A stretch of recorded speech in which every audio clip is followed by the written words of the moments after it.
Meskipun telah kehilangan setengah pasukannya, Dark Cruel tidak merasa kehilangan atau bersalah.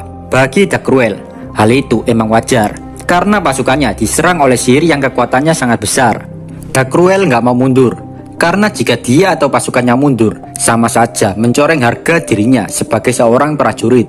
Dark Cruel mengakui kehebatan Gadra dan Adalman, tapi sayangnya, sekuat apapun sihir, hal itu tidak akan mempan kepada Dark Cruel, karena Dark Cruel memiliki kemampuan kebal terhadap sihir apapun dengan mengaktifkan Anti-Magic Guard, Absolute Magic Defense. Maka secara otomatis, Dark Cruel bisa menetralkan semua serangan sihir. Selama Dark Cruel memiliki kemampuan ini, serangan sihir sekuat apapun tidak akan bisa membunuh Dark Cruel. Sambil terus berjalan, Dark Cruel tiba-tiba kepikiran anaknya, yaitu Dagura, Ryura, dan Debura. Dan tentu saja, ketiga anaknya ini akan bertarung melawan bapaknya. Di dalam hati kecil Dark Cruel, dia berharap agar para anak-anaknya jadi bertambah kuat, karena anak-anaknya juga telah berlatih di Tempest. Dalam benak Dark Cruel berkata, "Aku harap kalian menikmati hidup dengan bebas. Jangan mati saat melawanku, dan cobalah bertahan hidup sebisa mungkin dalam perang ini." Meskipun akan melawan anak-anaknya, Dark Cruel nggak akan ragu, karena dia adalah prajurit. Apapun yang dikatakan tuannya Velda, maka dia harus menuruti dan menjalankan misi ini. Tapi walaupun begitu, Dark Cruel masih berharap agar para putranya tidak tewas saat melawannya. Dan inilah dilema besar seorang bapak Dark Cruel tanpa ragu menjalankan misinya. Yari.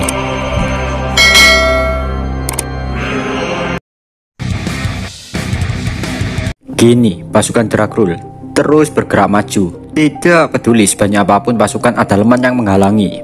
Mereka tetap maju tanpa memperdulikan kematian rekannya sendiri. Bagi pasukan Dark Cruel, hidup dan mati mereka hanya untuk yang mulia Dark Cruel. Gak terasa 2 jam telah berlalu sejak pertempuran dimulai, dan kini keadaan semakin gawat. Pasukan Adalman mengalami kebuntuan. Mereka lama-kelamaan terdesak oleh raksasa yang tingginya 3-5 meter, bahkan sampai ada yang 10 meter. Para raksasa memanfaatkan tubuhnya untuk menyingkirkan pasukan Adalman sudah seperti menghancurkan ranting pohon yang sudah rapuh saja. Tapi tiba-tiba, dari undead yang dihancurkan itu, mereka semua berkumpul dan bergabung menjadi satu dan berubah menjadi undead skeleton raksasa setinggi 7 meter.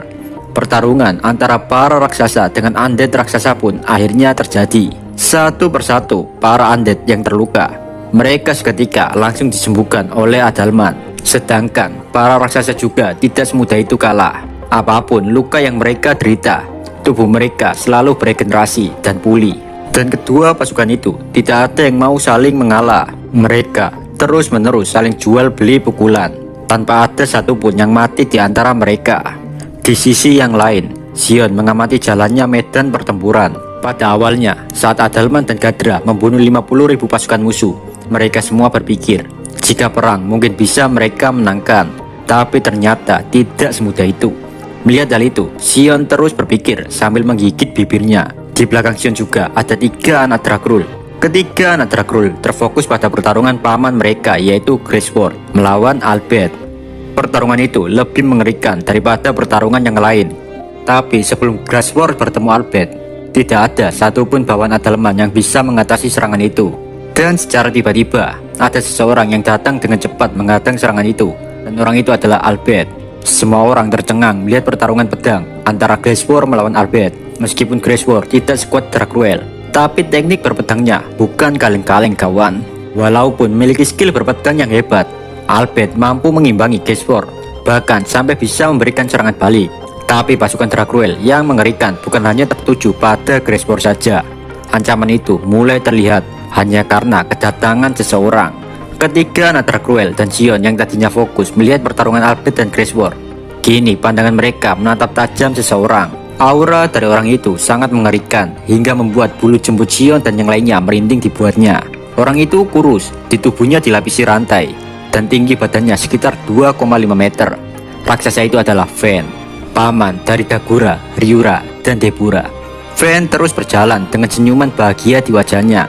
Setelah diselidiki lebih lanjut, mereka semua kaget. Ternyata kekuatan Fen melebihi Dark Cruel, yang berarti tingkat untuk mengalahkan Fen sangat mustahil. Karena untuk mengalahkan Dark Cruel saja sudah susah, apalagi Fen. Tapi meskipun begitu, Xion masih percaya diri jika dia bisa mengalahkan Fen. Di situ, Gadra bertanya-tanya, rantai itu, apakah itu Gleipnir? Jika memang iya, ini akan sangat berbahaya. Gleipnir ini cuy, rantai yang dipakai untuk menyegel dewa jahat yang memiliki jumlah energi yang besar. Jadi, bisa disimpulkan, jika Fen sampai di rantai seperti itu, maka bisa kalian bayangkan betapa kuatnya Fen. Xion yang mendengar penjelasan Gadra makin emosi. Xion mulai mengerutkan keningnya. Xion pun berteriak, kami tidak akan mundur atau lari. Kami telah diberi kepercayaan dari Rimuru Sama untuk mempertahankan negara ini. Karena jika kita mundur itu sama saja mencoret nama baik Rimuru Sama. Apakah ada yang keberatan dengan ucapanku? Sontak semua orang yang mendengar ucapan Xion terbakar semangatnya. Di sisi lain, Fen mulai bergerak dengan kecepatan yang di luar batas makhluk-makhluk isekai lainnya. Nggak ada yang bisa melihat pergerakan Fen. Dan dalam sekejap, Fen sudah berada di depan Adalman. Padahal, posisinya Adalman itu ada di belakang para pasukannya. Di situ juga, Venti langsung menghampiri Adalman. Venti berteriak, menyingkir dari situ Adalman-san. Tapi, tanpa banyak bacot juga, Fen langsung menyerang Adalman dan Venti dengan pukulan Aldous Stack 500. Walaupun Adalman dilindungi banyak lapisan penghalang sihir, serangan Fen dapat dengan mudah menembus penghalang itu. Alhasil, Adalman tersungkur di tanah. Sedangkan Venti berhasil dihempaskan entah kemana. Saat melihat hal itu, semua pasukan Adalman dan Xion kaget. Kini medan pertempuran menjadi hening dan hawa-hawa ketakutan muncul di hati para pasukan. Xion yang melihat hal itu juga terkejut. Karena secara logika, musuh nggak mungkin bisa langsung menyerang Adalman. Xion pun mengambil keputusan untuk membantu Adalman. Namun tiba-tiba dari belakang Xion terdengar suara, "Yu, halo Nona Xion." Itu adalah suara raksasa setinggi 3 meter dengan haki cakra aura kasih yang bukan kaleng-kaleng. Dan itu adalah The Cruel. Sontak saja, Xion pun terkejut. Kau, sejak kapan kau ada di belakangku? The Cruel pun tersenyum. Aku telah tiba di sini sejak tadi. Apakah kau tidak memperhatikan pergerakanku, Xion? Sambil berusaha menenangkan dirinya, Xion pun mulai mengeluarkan pedangnya dan mulai mengaktifkan skill uniknya yaitu Cook untuk memperkuat dan meningkatkan kekuatannya. Tanpa ragu juga, Xion langsung menebas The Cruel. Namun The Cruel tetap tenang, bahkan kakinya saja tidak bergerak sama sekali. Pada saat pedang Xion akan mengenai kepala The Cruel, seketika itu The Cruel meraung. Raungan itu membuat tubuh Xion berhenti, bahkan serangan Xion tidak berhasil menyentuh kulit The Cruel. Sedangkan Xion sendiri juga kaget. Nani? Mata Xion tidak percaya jika dia berhasil dihentikan hanya dengan raungan saja. Di situ, The Cruel tersenyum sinis. Sepertinya kau terlalu dini untuk melawanku, Xion. Setelah mengatakan itu, The Cruel meninju Xion dengan pukulan yang bahkan pukulan itu tidak bisa dilihat Xion. Xion yang terkena pukulan itu langsung terhempas hingga menghancurkan dinding penghalang ibu kota. Tapi di tengah keputusasaan itu, tiba-tiba ada suara. Sepertinya kau terlalu naif, The Cruel. Dan itu adalah suara Demon Lord Ruminas. Setelah mengatakan itu, seketika Ruminas melepaskan serangan ke arah The Cruel. Dan dalam sekejap, The Cruel pun terkena serangan itu. Tapi anehnya, serangan Ruminas tidak memberikan luka pada The Cruel. Hahaha. Serangan apa ini, Ruminas? Bahkan aku saja tidak merasakan rasa sakit sedikit pun. Apakah kau sudah selesai, Ruminas? Kini giliranku untuk menyerangmu. Persiapkan dirimu atau kau akan mati. Ruminas yang tadinya menjadi harapan terakhir malah tidak bisa diandalkan dan makin membuat keputusasaan di tengah pertempuran itu menjadi semakin nyata. Di lain cerita, pertempuran antara Albert dan Graceford semakin memanas. Graceford memuji gaya berpedang Albert.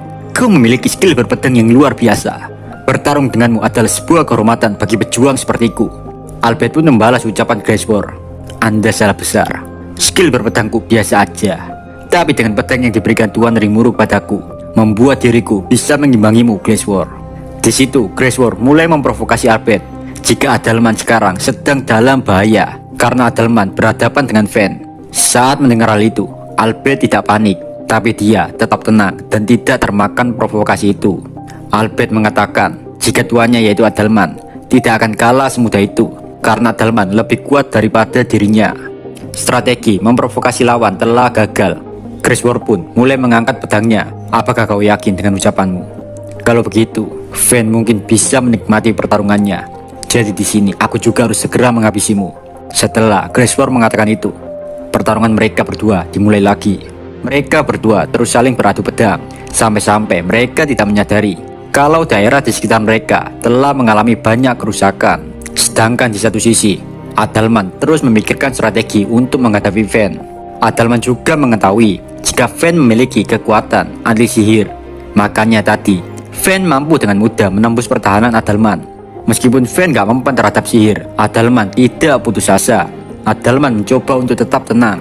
Sejenak Adalman menengok ke kanan dan ke kiri, dan dalam sekejap Adalman memiliki ide untuk mengubah tubuh-tubuh raksasa yang telah mati menjadi undead. Adalman pun mulai meramalkan mantra, dan dalam seketika tubuh-tubuh raksasa yang meninggal yang tersebar di tanah mulai bersatu dengan sihir yang muncul di langit. Mayat-mayat para raksasa menjadi Dead Giant setinggi 4 meter. Kekuatan bertarung Dead Giant juga jauh melebihi kekuatan yang mereka miliki saat mereka hidup. Dan kini 1000 Dead Giant yang sudah tercipta siap meratakan para musuh. Para raksasa pasukan Dracul yang diubah Adalman menjadi undead raksasa langsung menyerang para raksasa bawaan Darkruel. Meskipun mana sihir Adalman telah habis, setelah menggunakan Healing Rain, Adalman mencoba bersikap tegar, seolah-olah jika dia masih bisa bertarung. Kini Adalman menatap tajam Fen yang telah membuat dirinya babak belur. Di tengah medan pertempuran, Fen mengamuk habis-habisan, menginjak-injak semua pasukan Adalman. Namun, meskipun begitu, Adalman tidak terlalu memikirkan berapa pasukannya yang telah gugur. Adalman cuma sedikit khawatir dengan keadaan Wendy yang baru saja terkena serangan Fen. Adalman pun menghampiri Wendy dan bertanya, "Apakah kau baik-baik saja, Wendy?" Wendy pun kembali bangkit setelah terkapar di tanah, dan Wendy juga mulai memulihkan dirinya. Di situ, Wendy menjawab pertanyaan Adalman, jika dia baik-baik saja. Kini Adalman terus menatap Fen. Menurut Adalman, Fen memiliki kekuatan yang luar biasa dan berbeda dengan raksasa yang lainnya. Fen juga memiliki atribut suci, sehingga sihir tidak akan bekerja padanya. Kekuatan, pertahanan, dan kecepatan yang dimiliki Fen tidak bisa dianggap remeh. Bahkan, jika Adalman mengirimkan Giant Skeleton untuk melawan Fen, maka kemungkinan besar akan dihancurkan dalam sekejap oleh Fen. Adalman pun mulai menggerak-gerakkan tubuhnya dengan berkata, "Sepertinya sudah waktunya tubuhku untuk bertarung." Sontak Wendy yang ada di sampingnya kaget. Nani? "Apa maksudmu, Adalman-chan?" Adalman pun menjelaskan jika dia akan menunjukkan kemampuan bertarung jarak dekat. Meskipun tubuh Adalman hanya kerangka tulang-tulang, tapi dulunya Adalman adalah seorang ahli bela diri. Walaupun Wendy dijelaskan Adalman jika dulunya Adalman adalah seorang ahli bela diri, entah kenapa Wendy masih bingung karena keadaan Adalman sekarang hanyalah tulang belulang. Wendy bertanya, "Kau tidak benar-benar berniat bertarung melawan raksasa dengan tangan kosong kan, Adalman-san?" Namun Adalman menganggukkan kepalanya, yang berarti dia benar-benar serius akan melawan para raksasa dengan kemampuan bela dirinya. Adalman pun memberitahu rencananya kepada Wendy. Rencana pun mulai dijalankan. Adalman mulai merasuki tubuh Wendy. Wendy merupakan Dead Dragon, yang dengan kata lain, kekuatan fisik Wendy sudah pasti kuat. Setelah pergabungan itu selesai, Wendy berubah menjadi seorang pria berambut hitam dengan mengenakan pakaian pendeta berwarna hitam. Di situ Adalman sangat bahagia karena telah mendapatkan kemampuan fisik yang luar biasa. Setelah sekian lama aku menunggu hari ini. Jika begini, mungkin aku bisa mengimbangi Zekion Dono dalam berduel. Adalman pun terbang menghampiri salah satu raksasa. Senyum tak kenal takut melayang di wajahnya saat ia terbang menuju raksasa yang sedang mengamuk, yaitu Fen. Di lain cerita, Guy dan Chloe telah dikunci dalam pertempuran selama 3 hari berturut-turut. Tidak ada di antara mereka berdua yang mengalami luka yang serius. Mereka berdua terus bertarung untuk mencari celah untuk mengalahkan satu sama lain. "Matilah kau bajingan, Calamity Claw," ucap Guy menyerang Chloe. Tapi dengan mudah, Chloe berkata, "Naif sekali kau, Guy." Chloe pun menangkis serangan Guy dengan pedangnya. Setelah menangkis serangan Guy, Chloe bergerak untuk melakukan serangan balik. Tapi anehnya, Chloe tiba-tiba batuk berdarah. Perlahan, darah mengalir dari mata dan hidungnya. Jadi serangan Guy adalah serangan virus, Pak. Meskipun berhasil ditahan Chloe, selama Guy bisa melakukan kontak fisik dengan musuhnya, maka serangan virus itu bisa langsung menyebar di tubuh si korban. Melihat Chloe yang sedang terpojok, Guy mencoba melakukan serangan yang sama. Namun dengan santainya, Chloe menghindari serangan Guy dengan mudah. Dan hal yang tidak terduga terjadi di sana. Chloe yang tadi wajahnya berlumuran darah, kini wajah Chloe sudah bersih cantik seperti habis wudhu, yang dimana seolah-olah tidak terjadi apa-apa pada Chloe. Wahahaha, seperti yang diharapkan dari sang pahlawan. "Mungkin kau sudah mati jika menerima seranganku tadi," ucap Guy. Chloe di masa depan sudah berkali-kali mati oleh serangan Guy. Namun karena udah hafal serangan Guy, makanya Chloe bisa menghindari serangan virus itu. Andai saja jika Chloe sekali terkena serangan Guy, hal itu bisa saja membuat Chloe mati. Chloe tahu jika Guy mau membebaskan dirinya dari kutukan Yuki atau Velda. Makanya dari tadi Guy menyerang Chloe menggunakan racun. Rencana Guy adalah Setelah Chloe mati, Gi bisa menggunakan kekuatannya untuk mengembalikan keadaan Chloe. Dan di masa depan yang dilihat Chloe, saat Chloe terkena serangan Gi gagal mengembalikan keadaan Chloe seperti semula. Maka dari itu, Chloe menghindari serangan virus Gi. Di satu sisi juga, Gi memiliki alasan melakukan serangan ini. Gi ingin membebaskan Chloe dengan tujuan agar Rimuru berhutang budi padanya. Bagi Chloe, untuk menahan serangan Gi itu sangat sulit. Tapi karena Chloe sudah memiliki banyak pengalaman di masa depan, bahkan Chloe sudah pernah mati 3 kali di tangan Gi. Oleh sebab itu, Chloe kini bisa dengan mudah menghindari semua serangan Gi. Karena semua serangannya tidak ada yang mengenai Chloe, Gi mulai merasa kesal. Gi juga gak mau kalau rencananya membuat Rimuru berhutang budi padanya jadi gagal. Gi mulai menghunuskan pedangnya. Dengan tatapan sinis, Gi berkata, "Berbanggalah, karena kau telah berhasil membuatku menarik pedang." Kini Gi yakin dengan duel pedang, dirinya bisa memenangkan pertarungan ini. Pertarungan itu dilihat oleh Vel'Zad. Saat melihat Gi sangat menikmati pertarungannya, Vel'Zad mulai merasa iri. Vel'Zad menggigit bibirnya. Di dalam hati dan pikirannya sudah ada kebencian dan emosi karena melihat pertarungan Gi dengan Chloe yang sangat luar biasa. Karena yang kita tahu, saat Gi melawan Vel'Zad, Gi berusaha untuk sebisa mungkin tidak membuat kerusakan di area di sekitarnya. Tapi kini, di pertarungan melawan Chloe, Gi seolah-olah tidak peduli tentang kerusakan. Di situ tiba-tiba ada suara muncul di pikiran Vel'Zad, dan suara itu adalah suara Velda. Velda berkata, "Kau ingin tahu kenapa Gi tidak pernah serius melawanmu? Itu karena kau terlalu lemah." Namun Vel'Zad menjawab, "Jangan bercanda, aku adalah spesies terkuat True Dragon." Velda pun menjawab, "Tidak Vel'Zad, kau itu terlalu lemah. Bahkan sampai sekarang, kau masih belum setara dengan Gi. Apakah ucapanku salah?" Sejenak, Vel'Zad tidak bisa berkata apa-apa lagi. Velda mengatakan lagi, "Apakah kau menginginkan kekuatan agar Gi mau mengakuimu?" Vel'Zad pun mulai berpikir dalam-dalam dan bertanya kepada Velda, "Jadi, jika aku memiliki kekuatan dan sedikit lebih kuat dari sebelumnya, apakah Gi benar-benar mengakuiku?" Dengan santai, Velda menjawab, "Oh, tentu saja. Bahkan semua hal yang kau impikan pasti bisa terwujud." Karena bujuk rayu dari Velda si jahanam, Vel'Zad pun tergiur untuk mendapatkan kekuatan secara instan. Kekuatan. Beri aku lebih banyak kekuatan. Ucap Desan Vel'Zad meminta kekuatan kepada Velda. Velda pun memberikan kekuatannya kepada Vel'Zad. Dalam sekejap, gelombang yang sangat mengerikan muncul. Seketika itu, tubuh Vel'Zad telah dipenuhi energi yang sangat gak ngotak. Tapi di satu sisi juga, Vel'Zad telah jatuh di bawah kendali Velda. Velda menyuruh Vel'Zad untuk segera membunuh Gi. "Aku akan menjadi satu-satunya orang yang membunuh Gi." Setelah Vel'Zad mengatakan itu, ada sebuah ledakan cahaya dari angkasa menuju tempat Gi dan Chloe bertarung. Gi dan Chloe dengan sigap menghindari benda yang jatuh dari langit itu. Dan ternyata asal ledakan itu adalah Vel'Zad yang telah datang di medan pertempuran. Gi menatap heran Vel'Zad karena Vel'Zad sikapnya sedikit lebih aneh. Di situ Vel'Zad berkata, "Gi, apakah kau tahu? Aku sudah lama menantikan ini." Setelah Vel'Zad mengatakan itu, dunia tiba-tiba terhenti.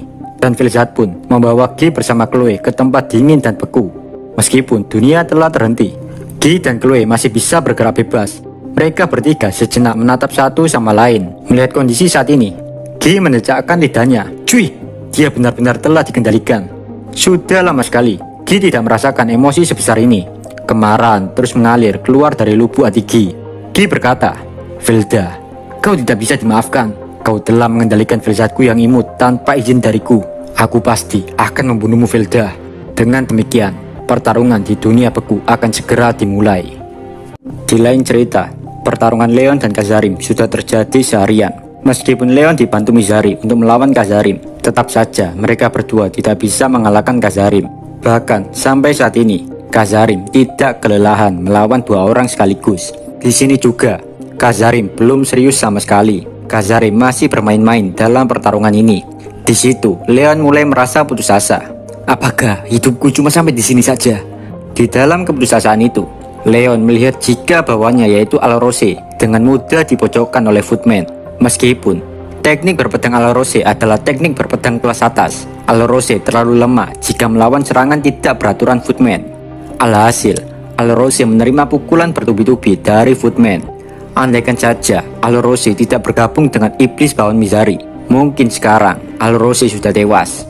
Di satu sisi juga, bawaan Leon yaitu Gizona dan Maetil masih bertarung melawan Tiris. Pertarungan itu sangat sengit. Meskipun Tiris kuat dan berhasil membuat mereka berdua kesulitan, tapi entah kenapa, sampai sekarang Gizona dan Maetil, mereka berdua masih bisa bertahan hidup. Mungkin hanya menunggu waktu saja sampai mereka benar-benar dikalahkan. Dan di antara para badut, yang paling meresahkan adalah Laples. Laples kuat, bahkan bisa dibilang terlalu kuat. Dan yang menjadi lawan Laples adalah bawaan Leon, yaitu Claude dan Fran. Claude dan Fran dengan mudah dipojokkan Laples. Mereka berdua masih bertahan hidup karena Laples dari tadi cuma bermain-main. Sementara di lain sisi, Leon mencoba mengingat semua masa lalunya tentang perjuangan dirinya bersama para bawahannya membangun negara dan semua usahanya demi menjadi kuat sampai di titik ini. Dengan banyaknya semua perjuangan yang Leon lalui, terutama demi melihat Chloe, Leon mulai menghela nafas dan mulai ngomong dengan dirinya sendiri. Apakah aku puas dengan ini semua? Apakah aku begitu saja menerima kematianku? Tapi wanita butuh itu Kazarim. Dia sangat kuat dan sangat sulit untuk dibunuh. Tidak, jalanku masih panjang. Bukan sifatku untuk menyerah terlalu cepat seperti ini. Kini Leon yang terbaring di tanah mulai berdiri. Leon juga sudah membulatkan tekadnya untuk tetap hidup dan mengalahkan Kazarim. Saat keraguan lenyap di hati Leon, tiba-tiba tubuh Leon dipenuhi dengan energi. Sedangkan Kazarim yang melihat Leon berdiri mulai menatap Leon dengan sinis. Kazarim berkata, "Oi, meskipun kau kini sanggup berdiri, keadaan tidak akan berubah Leon. Kau tidak akan bisa menandingi kekuatanku." Di situ Mizari bertanya, apakah Leon memiliki rencana yang bagus untuk melawan Kazarim. Tapi Leon mengatakan jika dia tidak memiliki satupun rencana. Meskipun kini Mizari setara dengan Leon, tapi kekuatan mereka berdua masih berada di bawah Kazarim. Dengan kerendahan hati, Kazarim mengatakan, "Percuma saja, kalian berdua tidak akan bisa mengalahkanku. Jilat sepatuku dan mohonlah ampun di hadapanku, maka aku akan mengampuni kalian." Tapi Leon dan Mizari tidak mendengarkan ucapan Kazarim. Dari situ juga Leon melihat jika Footman sedang menyiksa bawahannya, yaitu Alorose. Leon pun makin bingung dia harus melakukan apa, karena keadaannya sendiri juga sulit, apalagi harus menolong Alorose. Tapi tiba-tiba Footman terpental. Dengan samar-samar terlihat ada dua orang misterius datang, dan ternyata mereka adalah Zoe dan Benimaru. Saat melihat Zoe dan Benimaru, Leon pun akhirnya menyadari jika Rimuru sengaja memalsukan kematiannya dengan tujuan untuk mengelabui lawannya. Di satu sisi juga Kazarim merasakan hal yang sama seperti yang Leon rasakan. Namun Kazarim menolak untuk percaya jika Rimuru masih hidup. Di situ juga Kazarim menghina Rimuru di depan Benimaru dan Zoe. Sontak saja Benimaru dan Zoe sangat emosi dan ingin membunuh Kazarim. Kazarim melihat jika Benimaru dan Zoe memiliki kekuatan yang sangat hebat. Namun karena kesombongannya dan harga dirinya yang terlalu tinggi, membuat Kazarim menolak mentah-mentah jika Benimaru lebih kuat dari dirinya. Footman yang tadinya terpental karena serangan Benimaru, sampai sekarang Footman masih terbaring di tanah dan tidak bergerak sedikit pun. Melihat Footman dengan keadaan seperti itu, Kazarim emosi. "Footman, berhentilah bermain-main. Cepat bangun dan ayo kita bunuh mereka semua." Meskipun Kazarim memberinya perintah, Footman tidak menunjukkan tanda-tanda bergerak. Kazarim pun mulai panik dan mulai menghampiri tubuh Footman. Saat Kazarim mengecek keadaan Footman, ternyata Footman sudah tidak sadarkan diri. Kini Kazarim makin emosi, di mana badut kesayangannya ditumbangkan dengan mudah oleh Benimaru. Gak lama, Laples menghampiri Kazarim dan berhenti di dekat Footman. Laples mengatakan jika Footman hampir mati hanya karena satu pukulan dari Benimaru. Mendengar penjelasan Laples, sontak Tears tidak percaya. Namun Kazarim berusaha menenangkan keadaan jika semuanya akan baik-baik saja, karena mereka cuma harus waspada pada bawahan Rimuru, terutama Benimaru. Selain Benimaru, bagi Kazarim cuma sampah. Kazarim dan Laples berencana melawan dua bawahan Rimuru, yaitu Benimaru dan Zoe. Di situ juga Mizari mulai berdiri lagi. Semua luka yang ada di tubuh Mizari seketika sembuh dalam sekejap. Laples dan Tears kaget melihat kekuatan Mizari yang tiba-tiba meningkat secara drastis. Dan ternyata selama ini Mizari menahan kekuatannya hingga bawahan Rimuru datang di sini. Mizari mengatakan jika dia telah menjadi True Demon Lord berkat bantuan Rimuru. Mizari menjelaskan kepada Kazarim jika Kazarim tidak ada kesempatan untuk menang. Walaupun jika Kazarim bisa menang, kesempatan itu hanya ada saat bawahan Rimuru belum datang. Mendengar penjelasan Mizari, sontak Kazarim tertawa terbahak-bahak. Wahahaha. "Kau pikir aku tidak tahu jika kau menyembunyikan kekuatanmu, Mizari? Kau itu masih lemah. Bahkan jika kalian semua menyerangku secara bersamaan, hasilnya tetap saja kalian tidak akan bisa mengalahkanku. Jadi mulai dari sini akan kutunjukkan apa itu keputusasaan." Setelah mengatakan itu, Kazarim mengeluarkan kekuatan yang luar biasa gak ngotak pak. Bahkan energi Mizari yang tadinya menyeliputi semua ruangan itu dalam sekejap hancur. Mizari yang tadinya tenang seketika goyah saat melihat Kazarim mengeluarkan semua kekuatannya. Tanpa apa-apa, duar! Pukulan Kazarim langsung meninju perut Mizari. Mizari yang kaget cuma bisa melindungi perutnya dengan tangannya. Dalam seketika, tangan Mizari patah karena menahan serangan Kazarim. Melihat hal itu, Kazarim pun tertawa. Gak lama, Laples pun mengeluarkan bola, yaitu permata roh yang isinya 10.000 jiwa. Laples pun memecahkan bola itu, dan seketika itu juga, kekuatan Laples meningkat secara drastis. Benimaru dan Zoe pun menghampiri Mizari agar menyerahkan sisanya. Benimaru menyuruh Zoe untuk mengatasi Laples, sedangkan Benimaru akan fokus melawan Kazarim. Mizari dan Leon pun meregenerasi tubuhnya dan mencoba untuk berdiri lagi. Sontak, Mizari dan Leon bertanya secara bersamaan kepada Benimaru, "Jangan bilang kau akan melawan Kazarim sendirian." Zoe pun menenangkan mereka berdua. "Aku akan berurusan dengan Laples. Kalian masih terluka, jadi duduk dan menontonlah." Benimaru juga memberikan pesan kepada Leon dan Mizari untuk selalu mengawasi Tears agar tidak mengganggu pertempuran mereka. Perlahan, Benimaru menarik pedangnya. Sesaat, Kazarim menertawakan Benimaru, tapi dalam sekejap, cerot, Benimaru menghilang dan sudah berada di belakang Kazarim. Benimaru pun mengatakan, "Ini milikmu, aku kembalikan." Setelah Benimaru mengatakan itu, Benimaru melempar sesuatu kepada Kazarim. Sontak, Kazarim pun berteriak histeris saat tahu apa yang Benimaru potong. Dan ternyata Benimaru memotong lengan Kazarim. Dengan emosi yang meluap-luap, Kazarim berkata, "Brengsek, apa yang baru saja kau lakukan? Kenapa bisa aku merasakan rasa sakit seperti ini?" Dengan bodohnya, Kazarim melemparkan pertanyaan kepada musuhnya. Benimaru pun menjelaskan, "Apakah kau benar-benar sebodoh itu? Aku beritahu kau, rasa sakit adalah sinyal peringatan jika tubuhmu merasakan adanya bahaya." Tapi meskipun begitu, Kazarim tidak mau menerima penjelasan Benimaru begitu saja. "Apa katamu? Sinyal peringatan? Omong kosong macam apa itu? Kau pikir aku yang hebat ini akan takut padamu, ha?" Kazarim pun mengubah lengan yang Benimaru potong menjadi energi dan menyerapnya.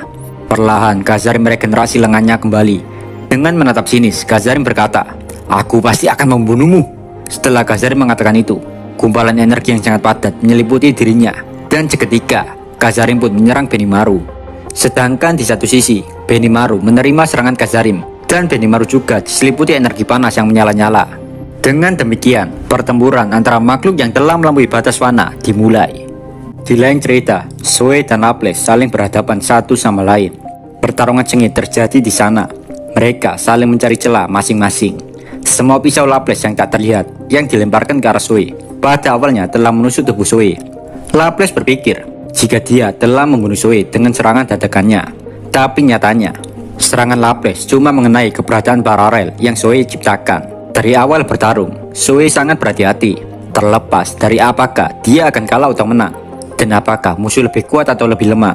Zoe tidak membiarkan penjagaannya turun. Sedangkan kini, Laples masih memegang beberapa pisau di tangannya dan terus melemparkan ke tubuh Zoe. Tapi tetap saja, serangan Laples hanya mengenai klon atau keberadaan paralel milik Zoe. Meskipun begitu, Laples tidak frustasi. Laples sangat menikmati pertarungan itu. Dan tiba-tiba, salah satu klon Zoe meledak saat mengenai pisau milik Laples. Ternyata, yang dilemparkan Laples adalah bom yang disamarkan dalam bentuk sebuah pisau. Setelah rencana itu tidak berhasil, Laples membungkus sebuah benang di dalam pisau dan membiarkannya melilit Zoe. Laples menghubungkan pisau satu dengan pisau yang lain, hingga pada akhirnya benang itu dapat melilit tubuh Zoe yang asli. Saat Laples yakin jika benangnya telah melilit tubuh Zoe yang asli, Laples sangat bahagia. Tanpa banyak bacot, Laples pun meledakkan Zoe. Sesaat Laples tertawa. Dia berpikir jika dengan serangannya sudah cukup untuk membunuh Zoe. Tapi tiba-tiba terdengar suara, "Maaf mengganggu waktu bersenang-senangmu, tapi mari kita akhiri ini." Setelah Zoe mengatakan itu, Zoe langsung muncul di belakang Laples dengan menusukkan pedangnya tepat di dada Laples. Seketika, Laples tidak percaya tentang apa yang telah terjadi. Laples mengira jika dirinya sudah menangkap Zoe yang asli dan berhasil meledakkannya. Tapi ternyata, Zoe yang asli masih bersembunyi dalam kegelapan.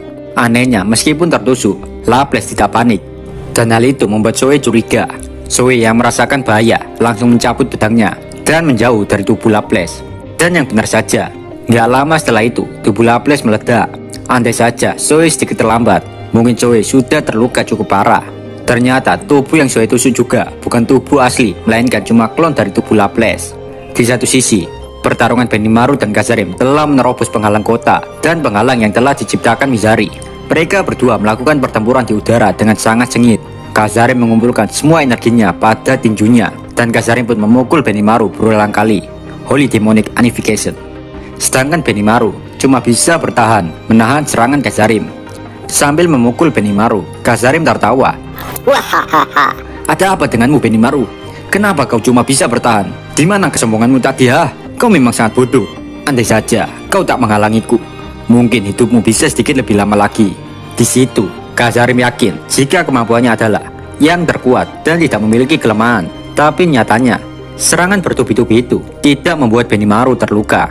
Karena sudah waktunya, Benimaru pun membalas tinju Khazarim. Ura, ura, ura, ura, ura. Tinju yang dilontarkan Benimaru mengenai wajah Khazarim. Hanya dengan satu pukulan Benimaru saja. Dalam seketika, sebagian besar kesadaran Khazarim agak sedikit goyah. Sejenak pertarungan itu berhenti. Benimaru berkata, "Seperti yang kau lihat, seranganmu tidak mempan kepadaku." Melihat Benimaru yang tidak terluka, Khazarim tidak bisa berkata apa-apa. Tapi karena egonya yang tinggi, Khazarim tidak bisa menerima hal ini. "Jangan bercanda. Kau hanya menggertakku saja kan? Aku tidak akan tertipu oleh kebohongan bodohmu itu." Karena kesombongannya, Khazarim menolak fakta jika Benimaru nggak terluka. Khazarim pun mengambil kuda-kuda untuk bersiap menyerang Benimaru. Khazarim mengumpulkan semua energi di kedua tangannya. Sebelum Khazarim melepaskan serangannya, Khazarim berkata, "Tamatlah riwayatmu Benimaru. Nikmatilah rasa putus asa di depan kekuatanku yang sangat hebat ini. Kau hanyalah orang bodoh yang tidak dapat memahami kekuatanku." Sayonara pecundang. Holy Canonic Wave Cannon. Setelah Khazarim mengatakan itu, dia menembakkan gelombang energi mengerikan yang mampu menguras habis energi lawannya dan membuat lawannya mati dalam sekejap. Gelombang itu memiliki kecepatan yang melampaui puluhan kali kecepatan suara. Bahkan hampir mustahil untuk seseorang menghindari serangan itu. Tapi anehnya, tidak ada perubahan dalam ekspresi Benimaru. Benimaru tetap tenang sambil memegang pedangnya. Dalam seketika, Benimaru membelah serangan Khazarim dengan mudahnya. Saat melihat hal itu, Khazarim tercengang atas apa yang telah terjadi. Karena serangan itu adalah salah satu serangan terkuatnya. Benimaru mengatakan, jika serangan Khazarim cuma sampah, Benimaru pun mengeluarkan serangan berupa sinar matahari hitam yang berbentuk naga. Saat melihat hal itu, Khazarim sangat panik hingga membuat tubuhnya tidak bisa bergerak. Dan dalam sekejap, serangan Benimaru itu menelan setengah dari tubuh Khazarim. Teknik ini adalah teknik di mana Rimuru menginstruksikan Benimaru untuk meniru Cardinal Acceleration yang merupakan serangan pamungkas Valkyrie Sword Dragon. Tidak seperti Valkyrie yang merupakan bentuk kehidupan spiritual kerapatan tinggi secara alami. Untuk seukuran Benimaru, teknik ini masih terlalu dini untuk dia kuasai. Tapi meskipun begitu, masih ada harapan untuk Benimaru menguasai teknik ini. Karena kemampuan Benimaru adalah keterampilan tertinggi Blazing Sun Lord Amaterasu. Di satu sisi, Khazarim yang terkena serangan itu, setengah dari tubuhnya musnah, dan Khazarim pun terjatuh ke tanah.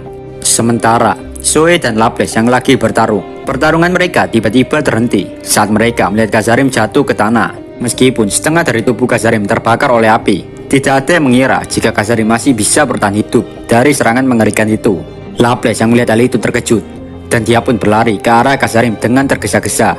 Sebenarnya, energi yang dimiliki Khazarim 2 kali lebih banyak daripada energi Benimaru. Namun karena Benimaru sudah memikirkan matang-matang tentang apa yang harus dia lakukan, maka dari itu Benimaru bisa lebih unggul daripada Khazarim. Sebelum perang juga, Benimaru meminjam energi Rimuru melalui koridor jiwa. Maka dari itu Benimaru bisa menang, meskipun musuhnya memiliki energi 2 kali lipat lebih banyak dari dirinya. Dan untuk sekarang, hanya 3 orang teratas yang bisa melakukan hal ini, yaitu Diablo, Zekion, dan Benimaru. Bahkan Benimaru masih bertanya-tanya tentang tujuan Diablo mengajari Benimaru melakukan ini. Kini Benimaru mulai berjalan menuju Khazarim lagi untuk memberikan pukulan terakhir. Tapi tiba-tiba langkah Benimaru terhenti ketika dia mendengar rintian Khazarim. Khazarim yang setengah sadar, dia melihat ke arah langit yang kosong. "Oi, Laples, di mana letak kesalahanku? Aku hanya ingin membuat tempat di mana kita bisa hidup bahagia. Aku ingin menjadi Raja Iblis, bukan karena aku ingin, melainkan aku pikir inilah jalan pintas. Lalu, kurasa aku sudah terbawa suasana. Semua ini terjadi karena kebodohanku yang tidak terima saat tahu ada salah satu manusia yang menjadi Demon Lord. Aku membangunkan naga yang sedang tidur. Karena alasan itu, aku terbunuh. Dan aku juga menaruh dendam pada Leon. Dan hidup untuk itu selama ini. Kenapa aku melakukan hal seperti itu selama ini?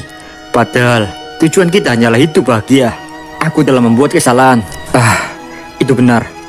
Aku juga harus minta maaf kepada Clement. Itu adalah kata-kata terakhir Kazarim. Dan kesadaran Kazarim pun tenggelam ke dasar kegelapan abadi. Saat tahu Kazarim benar-benar telah tiada, sontak Laples menangis jati-jatinya. Berhentilah omong kosong. Apa kau pikir kami akan membiarkan meninggalkan kami dengan mudah? Tears juga ikutan bingung. Tears duduk dan menjadi linglung karena tidak mampu menerima semua kenyataan ini. Ini bohong kan? Kazarim sama. Keheningan memenuhi ruangan. Dan bagi para badut, dunia mereka telah berhenti. Di tengah keputusasaan para badut, semua orang dikejutkan oleh Footman yang tiba-tiba bangkit. Footman bergerak dengan sangat cepat dengan memegang sebuah bola. Bola itu pun dilempar ke atas langit. Dan tiba-tiba muncul sebuah sinar dari bola itu. Gak lama muncul Velda dari dalam bola itu. Yo minasan, namaku Velda. Sepertinya Kazarim berhasil dikalahkan. Atau cuci otak sudah hilang. Sepertinya nggak usah dibahas lagi, karena aku juga nggak akan berbicara untuk waktu yang lama. Setelah Velda mengucapkan itu, Velda yang ada di dalam bola itu keluar. Mereka nggak tahu itu Velda yang asli atau cuma klon saja. Tapi yang pasti, semua orang yang ada di situ kewalahan hanya dengan merasakan aura intimidasi Velda. Di situ juga, Laples sangat emosi kepada Velda. Apa katamu? Kazarim sama dicuci otak. Tapi meskipun Laples berteriak, Velda tidak begitu mendengar ucapan Laples. Di atas langit, tiba-tiba sebuah cahaya muncul dari tangan Velda dan seketika menembus tubuh Kazarim. Jangan harap aku akan membiarkanmu lolos. Setelah Zoe mengatakan itu, dengan kecepatan yang sangat cepat, Zoe menusuk Velda dengan pedangnya. Namun anehnya, serangan Zoe hanya melewati Velda. Sontak saja semua orang kaget melihat hal itu. Velda di situ mengatakan, kalian tidak usah terlalu memikirkan aku, karena ini hanyalah sebuah rekaman. Kini saatnya untukku pergi. Tapi sebelum itu, aku akan memberikan hadiah untuk kalian. Tepat setelah ucapan Velda itu selesai, rekaman Velda tadi mulai masuk ke bola itu. Dan kini bola itu terus berdenyut. Nggak lama, tubuh Kazarim yang sudah terpancarkan cahaya seketika meledak. Aula kastil dipenuhi dengan ledakan yang sangat berbahaya. Untungnya semua orang selamat, nggak ada korban jiwa karena ledakan itu. Di situ, Benimaru dengan mudah menghindari ledakan itu. Sementara Zoe membuat penghalang tepat di belakang Footman. Lalu Mizari menggunakan sihir penghalang yang membungkus seluruh tubuhnya. Tapi meskipun begitu, Mizari tetap menerima kerusakan. Namun sebagai bentuk kehidupan spiritual, luka itu segera beregenerasi. Di satu sisi, saat ledakan itu, hidup Laples terselamatkan karena Laples sedikit bisa melihat beberapa detik masa depan. Di situ, Laples pindah ke lokasi Tears. Sebelum ledakan itu terjadi, Laples menciptakan penghalang untuk melindungi Tears. Karena di situ, Pak, Tears masih linglung. Meskipun bisa menghindari kematian, Laples mengalami cedera serius di punggungnya. Sedangkan Leon juga berhasil membuat penghalang yang dapat melindungi dirinya serta para bawahannya. Tapi walaupun begitu, Leon menerima kerusakan luar biasa dan tidak dapat bergerak karena ledakan itu. Di situ, Benimaru menghela nafas lega, tapi ada sedikit perasaan tidak nyaman dalam dirinya. Kecurigaan Benimaru itu tertuju pada Footman. Velda juga keluar dari bola itu dengan mengatakan, bagaimana minasan? Apakah kembang api yang barusan itu indah? Dan kini waktunya hadiah terakhir. Silakan dinikmati dan sayonara pecundang. Seketika, Velda menghilang bersama bola itu. Sedangkan setelah Velda berkata seperti itu, Velda memberikan sebuah telur kepada Footman. Di dalam telur itu sudah ada transpaltasi dengan ultimate skill Evil Dragon Lord Azidaga, atau bisa kita sebut telur Vega. Velda juga sudah mentransfer kekuatan Kazarim untuk dipindahkan ke dalam telur Vega itu. Benimaru di situ merasakan hal yang sangat berbahaya. Di saat yang sama pula, dengan cepat Footman berlari menuju Leon dan cerot. Dalam sekejap, kedua tangan Footman menusuk dada Leon. Darah mengalir deras dari tubuh Leon. Para bawahan Leon juga panik. Leon sama. Di situ, Leon memuntahkan darah dari mulutnya dan mulai tidak sadarkan diri. Siapapun bisa melihat bahwa jika cedera Leon sangat fatal, karena serangan Footman langsung mengenai jantung Leon. Melihat hal itu, Footman tertawa keras, sedangkan Laples emosi. Apakah kau butuh, Footman? Tidakkah kau mendengarkan kata-kata terakhir Kazarim sama? Meskipun Laples emosi dan memarahi Footman, Footman tidak mengerti ucapan Laples sedikit pun. Karena kini pikiran Footman sudah dimakan habis oleh telur Vega. Di situ, Laples akhirnya menyimpulkan jika Footman kini sudah dibawa kendali telur Vega. Kekuatan Vega terus mengikis kemarahan, pikiran, dan bahkan ingatan Footman sampai habis. Di situ, Laples makin emosi. Aku tidak akan memaafkanmu, Velda. Laples bersumpah untuk membalaskan dendam atas apa yang Velda lakukan. Laples pun mulai mendekati Benimaru dan menyarankan untuk gencatan senjata sementara waktu. Tanpa pikir panjang juga, Benimaru menerima saran dari Laples. Di situ, Laples menunjukkan ke Benimaru jika dia memiliki 10 bom roh yang ada di sakunya. Melihat hal itu, Benimaru hanya menganggukkan kepalanya. Laples, Mizari, Zoe, dan Benimaru, mereka bekerja sama. Keempat orang itu mengadakan pertemuan sambil menghindari serangan yang diluncurkan oleh Footman. Benimaru memberikan instruksi agar Mizari bertugas menyiapkan penghalang jika ada serangan dadakan dari Footman, sedangkan Zoe dan Laples mengatur bomnya, dan Benimaru adalah eksekutornya. Rencana pun mulai dijalankan. Meskipun ini rencana dadakan, mereka menunjukkan kerjasama yang luar biasa. Dengan cepat, Footman berhasil diikat bersama 10 bom roh oleh Laples dan Zoe. Di situ juga, Benimaru sebagai eksekutor menyerang Footman dengan api. Hasilnya, Footman pun terkena ledakan. Tapi ternyata semuanya tidak sesuai ekspektasi semua orang. Di situ, Footman memakan energi ledakan yang merupakan energi penyatuan atribut suci dan iblis. Bahkan karena memakan ledakan itu, ukuran tubuh Footman membesar menjadi 3 meter. Situasinya semakin memburuk. Mereka tidak memiliki rencana lain selain menunggu energi Benimaru pulih. Sedangkan di satu sisi juga, Footman yang telah kehilangan egonya mengamuk secara sembrono. Melihat hal itu, akhirnya semua orang memilih untuk mundur terlebih dahulu. Mereka semua putus asa untuk melawan Footman. Tapi setelah itu, terdengar suara. Fuh, fuh, fuh, fuh. Inilah akibatnya jika kau tidak berhati-hati sampai akhir Benimaru Dono. Suara itu adalah Diablo. Tidak ada yang tahu kapan Diablo datang. Diablo tiba-tiba muncul di belakang Footman dan mencengkram kepalanya. Lalu setelah itu, Diablo melemparkan Footman ke tanah. Diablo berkata, melawan musuh seperti ini, apa yang kalian takutkan? Aku sungguh kecewa melihat kalian. Di tengah keputusasaan semua orang, Diablo muncul sebagai pahlawan. Tapi sebelum cerita dilanjutkan, gua bakal menceritakan asal-usul gimana nih kok bisa Diablo ada di situ. Jadi gini pak, Diablo itu selama ini selalu berada di sisi Rimuru. Mereka berdua bersembunyi dan menghapus hawa keberadaannya. Mereka berdua terus mengumpulkan semua informasi peperangan. Di saat mereka melakukan itu, Rimuru merasakan kehadiran Velda di negara Leon. Dan akhirnya Rimuru dan Diablo pun pergi ke negara Leon. Di situ, diam-diam mereka berdua melihat pertarungan Benimaru, Leon, Mizari, dan yang lainnya. Dan yang kita ketahui di saat pertarungan itu, Benimaru terlalu ceroboh. Benimaru terlalu banyak memakai energi ngelawan Kazarim. Yang akhirnya, kini Benimaru sudah nggak memiliki energi untuk melawan Footman. Sebelum mereka berdua, yaitu Rimuru dan Diablo menunjukkan dirinya, mereka memastikan terlebih dahulu jika kastil negara Leon apakah sudah terisolasi dari dunia luar.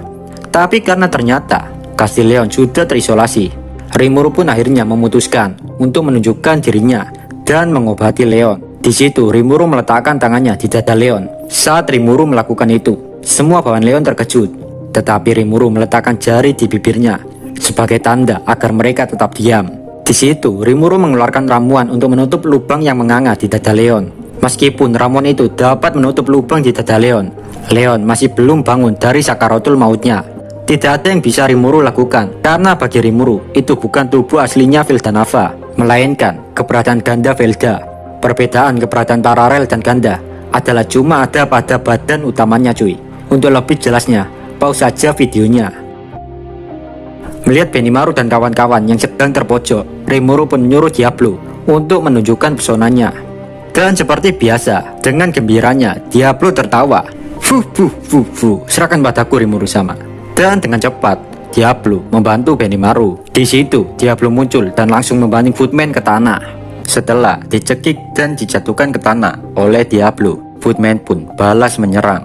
Tapi dengan mudahnya, Diablo menghentikan serangan Footman. Apakah hanya itu kekuatanmu? Sejenak, Rimuru melihat jika pertarungan ini sangat mudah. Nggak ada susah-susahnya untuk Diablo hadapi. Suara dalam hati Rimuru mengatakan, penjahat macam apa kau ini Footman? Dengan kedua cakarnya, Diablo merobek kedua tangan Footman. Diablo merobek dengan kecepatan yang dapat mengalahkan regenerasi Footman. Di situ, Footman hanya bisa terbaring di tanah sambil meringkuk kesakitan. Melihat pertarungan itu, Rimuru semakin khawatir. Takutnya kekuatan Diablo bisa diketahui melalui radar Velda. Namun di situ, JL mengatakan jika Rimuru nggak usah khawatir karena Diablo tahu apa yang harus dilakukan. Diablo juga tidak akan melakukan kesalahan yang sama seperti yang dilakukan Benimaru. Di situ, Laples terkejut melihat kekuatan Diablo. Bukankah kekuatannya di luar logika kita? Bagaimana dia bisa melakukan serangan seperti itu tanpa kelelahan sedikit pun? Dia seperti monster. Benimaru yang ada di sampingnya pun menjawab, seperti yang diharapkan dari Diablo sama. Sepertinya akulah yang memang terlalu lemah. Mizari juga ikut-ikutan menjawab pertanyaan Laples. Itu bukan gaya pertempuran biasa yang bisa kita pelajari. Dan perlu kalian ketahui, Diablo saat ini masih belum serius. Dia hanya sedang bermain-main.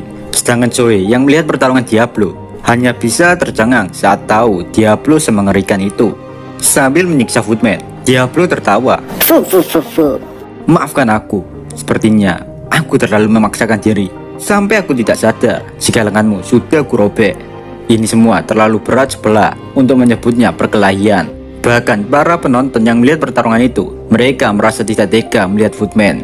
Diablo di situ sebenarnya bukan asal-asalan menyerang. Diablo juga perlahan menyedot energi Footman. Ketika Rimuru menyaksikan pertempuran Diablo dari kejauhan, tanpa sadar, luka-luka Leon sepenuhnya sudah sembuh total. Ya, meskipun yang nyembuhin sebenarnya adalah Ciel Sensei. Dan di situ Rimuru cuma nonton doang pertarungan Diablo. Tiba-tiba Ciel bertanya ke Rimuru jika Ciel akan membangkitkan Leon sepenuhnya. Dan untuk melakukan hal itu, maka Ciel akan sedikit merubah sedikit tubuh Leon dari keadaan saat ini menjadi keadaan yang mirip dengan keadaan maha tinggi seperti pahlawan Chloe, dan mengelola aliran aura sucinya.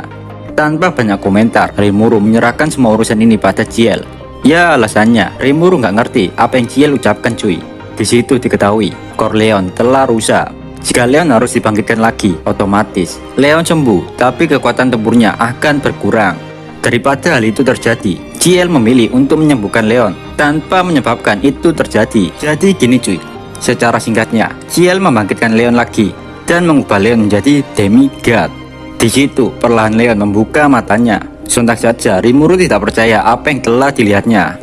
Kini kekuatan Leon jauh lebih kuat daripada sebelumnya. Rimuru juga kaget kenapa Ciel membuat Leon menjadi kuat. Padahal kini statusnya Leon hanyalah sekutu sementara. Walaupun begitu, Rimuru tidak mempermasalahkan hal itu dan menghargai keputusan yang telah diambil Ciel. Saat Leon membuka matanya, Leon berkata, "Shizu, apakah kau datang untuk membalaskan dendam padaku?" Seketika Rimuru merasa jengkel dan melemparkan Leon dari gendongannya. Di saat itu juga Leon sadar jika di depannya bukan Shizu melainkan Rimuru. Saat Leon sudah sadar, Rimuru mulai berdiri dengan mengatakan, "Akhirnya kau bangun Leon. Kau sebaiknya berterima kasih dan sembahlah aku." Dengan bodohnya, Leon mengikuti sandiwara kecil yang dibuat Rimuru. Arigato Rimuru sama, ucap Leon.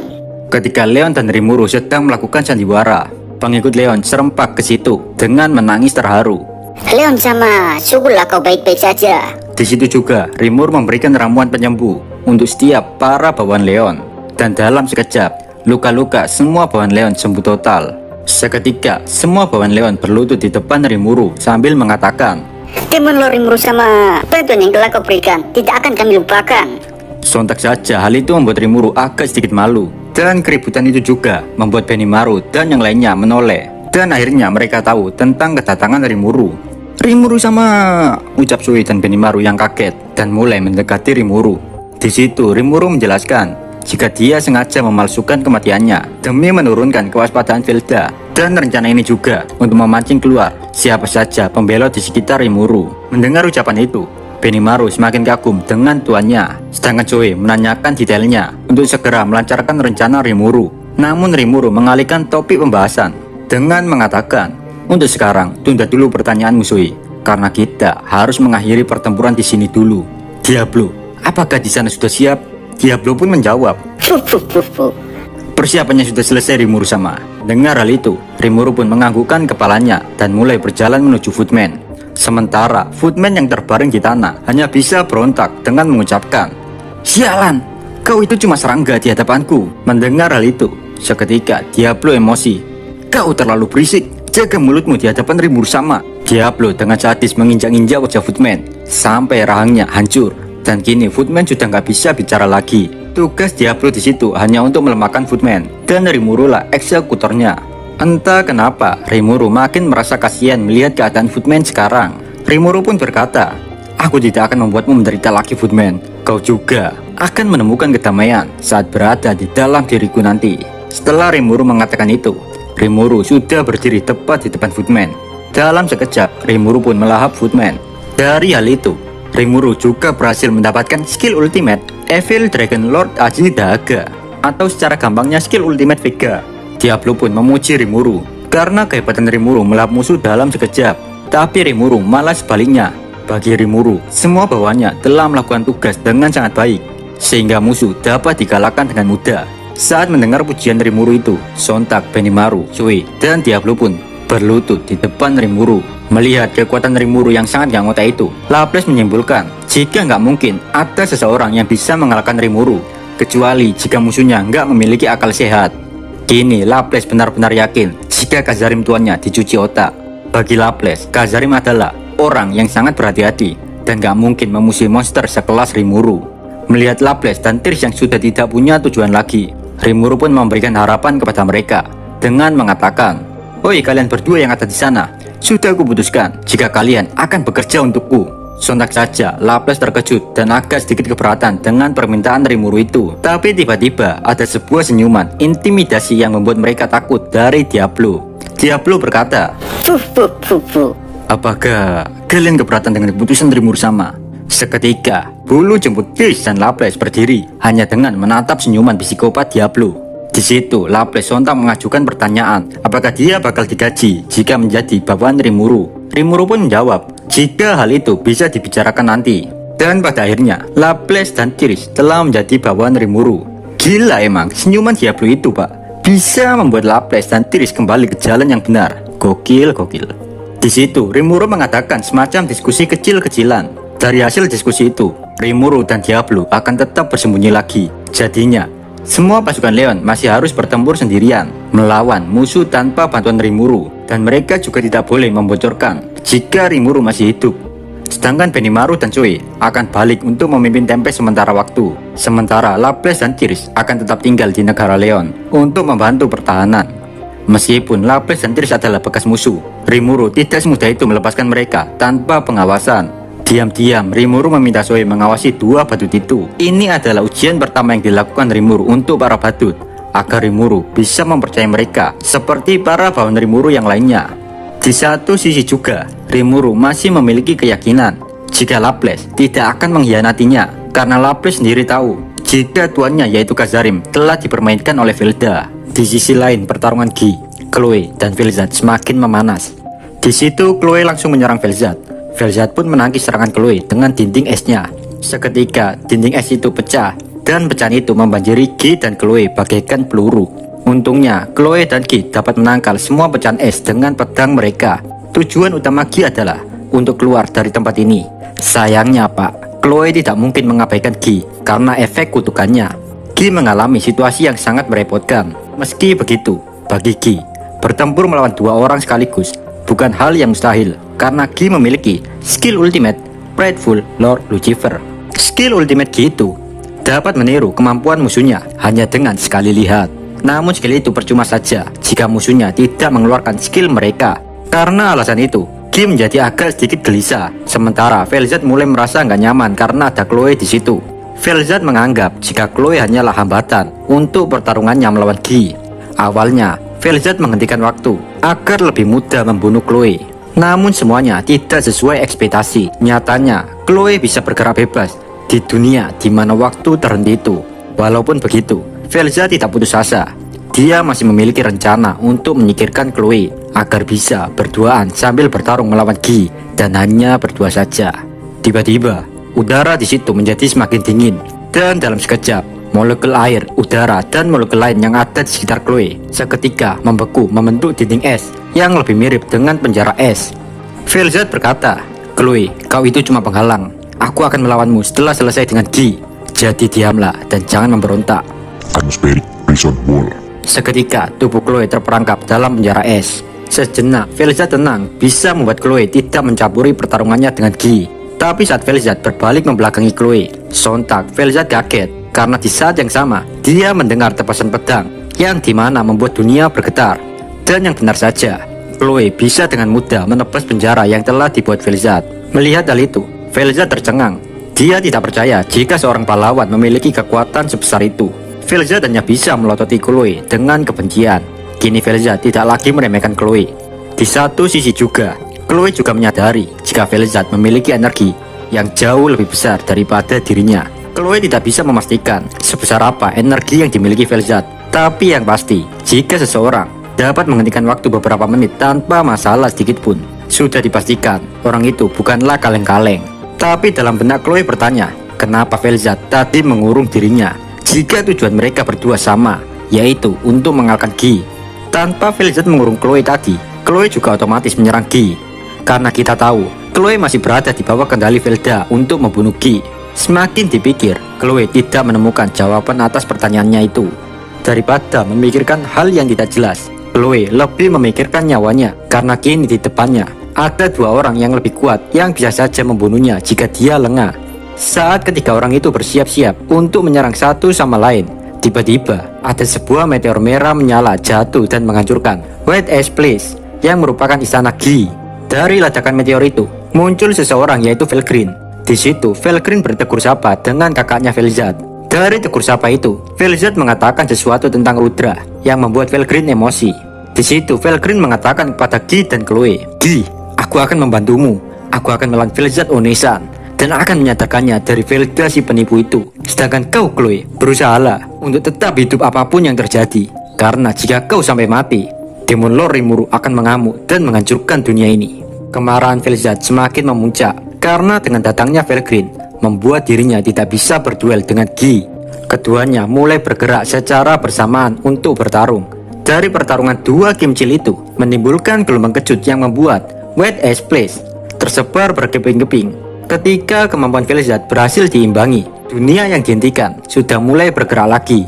Sedangkan di lain cerita, Rimuru dan Diablo masih mengamati segala tempat pertempuran. Dan Rimuru melihat jika situasi di ibu kota kerajaan Ingracia terlihat agak sedikit membara. Tanpa banyak bacot, Rimuru memerintahkan Diablo agar mengirimkan bawahannya untuk menyelesaikan masalah. Diablo pun langsung memerintahkan Moss untuk memindahkan bawahannya. Setelah masalah Ingracia sudah diatasi, Rimuru lanjut mengamati jalannya pertempuran yang lain. Tapi tiba-tiba dunia seketika berhenti. Meskipun dunia berhenti, Diablo masih bisa bergerak bebas. Ciel memberitahu jika Velzatlah yang telah melakukan ini semua. Di situ Rimuru tidak menyangka jika Diablo bisa bergerak bebas di dunia yang telah terhenti ini. Jadi bisa disimpulkan Pak, jika Diablo ini bukanlah iblis kaleng-kaleng. Melihat tuannya terkejut, Diablo pun tertawa. Hal ini sangat mudah bagi Rimuru sama. Zekion kemungkinan juga bisa, tapi mustahil untuk Benimaru. Di satu sisi, Rimuru menjadi gelisah dan mulai memikirkan keadaan Chloe. Rimuru pun berpikir untuk kesana membantu Chloe. Beberapa menit kemudian, Ciel mengkonfirmasi jika Felgreen sudah ke tempat Chloe bertempur. Segera setelah itu, waktu yang berhenti mulai berjalan lagi. Karena waktu sudah berjalan lagi, Moss bisa mengirimkan laporan kepada Rimuru. Moss mengatakan jika Felgreen telah memulai pertempuran dengan Velzat dan keduanya bertarung dalam mode naganya. Mendengar laporan itu, Diablo tertawa. Sepertinya situasi kini makin berbahaya. Rimuru pun memerintahkan Moss untuk melanjutkan tugasnya mengamati medan pertempuran di tempat persembunyian Rimuru yang tidak diketahui siapapun. Dari situ, Rimuru melihat berbagai pertempuran melalui sihir pengintai. Di Ruberion terlihat Darkrul semakin ganas, bahkan Xion berhasil ditumbangkan hanya dengan satu pukulan. Meskipun Rumina sudah pulih karena sebelumnya diserang Darkrul, tapi bagi Rimuru, jika hal seperti ini berlangsung lama, maka kekalahan jelas di depan mata. Rimuru yang gelisah mulai berdiri dan berniat pergi ke Ruberion. Namun Ciel mengatakan agar Rimuru mengurungkan niatnya. Karena yang melarang Ciel, Rimuru pun menurutinya. Rimuru yakin jika Ciel memiliki rencana untuk situasi seperti ini. Di lain cerita, dari awal pertarungan, Ruminas berniat membunuh Darkruel dengan teknik terkuatnya pada serangan pertama. Tapi nyatanya, serangan Ruminas itu tidak berpengaruh. Di satu sisi, pertarungan 1 lawan 1 antara Albert dan Graceward masih berlanjut. Sekilas pertarungan mereka setara, tapi nyatanya perlahan Albert mulai kehabisan energi untuk bertarung. Sedangkan Graceward sendiri masih memiliki banyak energi. Kekalahan Albert hanya menunggu waktu saja. Sementara pertarungan Adelman dan Ven juga semakin memanas karena telah bergabung dengan Venti. Kini Adelman memiliki bentuk fisik yaitu pria muda berambut hitam dan mengenakan pakaian berwarna hitam. Meskipun energi Adelman telah meningkat pesat, namun perbedaan kekuatan di antara Adelman dan Ven terlalu mencolok. Karena kekuatan Ven sendiri bisa dibilang setara dengan True Dragon. Kini yang Adalman lakukan hanyalah mengulur waktu dengan tujuan melelahkan musuh. Di satu sisi, Ruminas tiba-tiba merasakan nostalgia saat melihat Xion. Penampilan Xion mengingatkan Ruminas tentang pahlawan Chloe yang telah menyelamatkannya di masa lalu. Sedangkan kini keadaan Xion sangat mengkhawatirkan. Darah mengalir keluar dari kepalanya tiada henti. Di situ, Xion terus-menerus menyerang Darkruel, tapi tidak ada satupun serangannya yang dapat menyentuh Darkruel. Yang ada, setelah Xion menyerang Darkruel, Xion malah terluka parah karena serangan balik dari Darkruel. Dengan OP-nya yang menari-nari, Xion terus bangkit meskipun berkali-kali Xion ditumbangkan. Melihat hal itu, ketiga anak Darkruel menjadi nggak tega melihat keadaan Xion. Bahkan para putra Darkruel yang awalnya gugup melawan papanya, sekarang tekad mereka sudah bulat untuk melawan papa Darkruel. Mereka bertiga pun berdiri di depan Xion dan langsung menerjang papa Darkruel. Tapi dengan mudah, ketiganya langsung tepar. Hanya karena satu serangan dari papa Darkruel, ketiga anak Darkruel terluka cukup serius. Bahkan mereka tidak sanggup untuk berdiri. Di depan kekuatan papa Darkruel yang seperti monster, tatapan putus asa terlihat dari ketiganya. Situasi di Ruberion semakin memanas. Ruminas yakin jika dia nggak akan memenangkan pertempuran ini. Tiba-tiba, Seven Celestial Sage mengatakan jika portal untuk melarikan diri sudah siap. Namun di situ Ruminas bimbang. Dalam benak Ruminas terus berpikir, apakah aku harus lari dan meninggalkan mereka semua? Apakah itu pilihan yang tepat? Ruminas ragu, karena jika dia melarikan diri, Xion tidak mungkin bisa berdiri dan bertarung melawan Darkruel lagi. Bahkan Xion bisa terbunuh dalam perang kali ini. Karena dari tadi Pak, Ruminas selalu mensupport Xion dari belakang. Makanya luka-luka di tubuh Xion bisa pulih dengan cepat. Dengan memikirkan matang-matang, Ruminas meyakinkan dirinya sendiri. Lari seperti pengecut. Apakah hal seperti itu pantas untukku yang merupakan salah satu Demon Lord Octagram? Tidak, aku akan tetap di sini meskipun nyawaku taruhannya. Tanpa sadar, senyuman Ruminas mulai tumbuh di tengah keputusasaan perang ini. Entah itu senyuman kebanggaan ataupun senyuman putus asa. Yang pasti Ruminas bertekad untuk tetap di sini menghadapi Darkruel. Melihat hal itu, Seven Celestial Sage berubah pikiran untuk kabur. Semangat Ruminas juga tumbuh di hati mereka. Seven Celestial Sage bertekad nggak akan kabur dan akan melindungi Ruminas sampai mati. Ruminas hanya bisa tertawa. Kalian memang bodoh. Kalau begitu, cepat perkuat penghalang. Seven Celestial Sage pun langsung memperkuat penghalang suci. Karena kegigihan Xion yang tidak pernah menyerah, Ruminas yakin jika dia mampu dan bisa bertahan, maka masih ada kemungkinan Rimuru akan memberikan lebih banyak bantuan. Saat mengetahui pemikiran Ruminas itu, sontak saja Seven Celestial Sage masih ragu tentang hal itu. Mereka tidak terlalu mempercayai Rimuru. Namun Ruminas dengan keras kepala masih tetap percaya jika Rimuru nggak akan tinggal diam saat melihat medan tempur di Ruberion ini. Hal yang membuat Ruminas begitu percaya adalah karena di depannya ada seseorang yang selalu berdiri, rela mengorbankan nyawanya demi mereka semua. Siapa lagi kalau bukan Xion?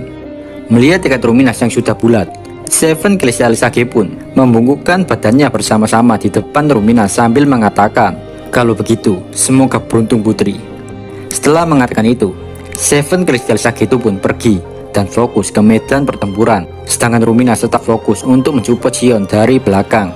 Sementara Darkruel di situ tetap mengajar Xion habis-habisan hingga Xion tak mampu untuk berdiri lagi. Melihat musuhnya yang tidak bisa berbuat apa-apa lagi, Darkruel pun mulai melirik Ruminas. Darkruel perlahan mulai berjalan menuju Ruminas. Di sisi lain, Ruminas juga sudah mempersiapkan diri untuk serangan Darkruel selanjutnya. Sempat terbesit lagi dalam benak Ruminas, apakah ini akhir hidupku? Dalam keputusasaan itu, tiba-tiba Ruminas kepikiran Veldora. Dan tanpa sadar, Ruminas tersenyum. Tapi Darkruel tidak peduli.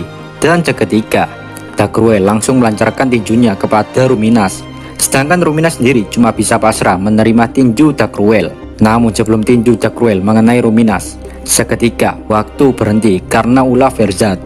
Anehnya meskipun waktu berhenti, tinju Darkruel tetap melaju tanpa sedikit pun terhenti. Yang mengejutkan di sana adalah tiba-tiba datang Veldora menangkis tinju Darkruel itu. Wahahaha, aku telah tiba di sini untuk membantu kalian semua. Sejenak Ruminas mendengar tawa berisik Veldora, tapi di situ tubuh Ruminas tidak bisa bergerak dan mulutnya juga tidak bisa bicara karena waktu telah terhenti. Hanya Veldora, Darkruel, dan Xion yang masih bisa bergerak di situ. Sejenak situasi tegang di sana sedikit mereda. Dalam lubuk hati terdalam Ruminas, dia merasa jika kehadiran Veldora membuatnya sedikit tenang. Kini yang hanya bisa dilakukan Ruminas adalah menguping dan mendengarkan obrolan antara Dagruel dan Veldora. Di situ Veldora meminta Dagruel untuk ikut dalam sandiwaranya, yaitu saat dunia sudah bergerak lagi, maka Dagruel harus meninju Ruminas lagi, dan Veldora akan datang secara tiba-tiba lagi untuk menghentikan serangan Dagruel. Bagi Veldora, rencana ini bisa membuatnya tampak keren di mata Ruminas. Veldora juga mengungkapkan kepada Dagruel, jika Ruminas hingga detik ini masih membencinya, maka dengan sandiwara menjadi pahlawan seperti ini, Veldora berharap bisa membuat Ruminas merasa berutang budi padanya, sehingga Ruminas nantinya melupakan semua kesalahan Veldora di masa lalu. Mendengar hal itu, sontak saja Ruminas emosi. Andaikan saja dia bisa bergerak, mungkin Ruminas sudah menendang bokong Veldora. Di situ Veldora tidak tahu jika Ruminas bisa mendengar ucapannya, makanya Veldora nggak takut untuk belak-belakan aja di situ. Namun sebelum Dagruel menjawab apakah dia mau melakukan sandiwara itu atau enggak, hal yang mengejutkan terjadi di situ. Dengan mata merah, tubuh penuh luka, Sion mulai berdiri lagi dengan bantuan pedangnya untuk menahan tubuhnya. Sontak saja hal itu membuat Veldora dan Dagruel terkejut. Ya gini aja pak, setingkat Demon Lord Ruminas saja nggak bisa gerak. Lah ini, Sion bisa gerak, bisa disimpulkan sendiri. Apakah Sion lebih kuat dari Ruminas? Karena yang kita ketahui, hanya orang-orang tertentu saja yang bisa bergerak di dunia yang telah terhenti ini.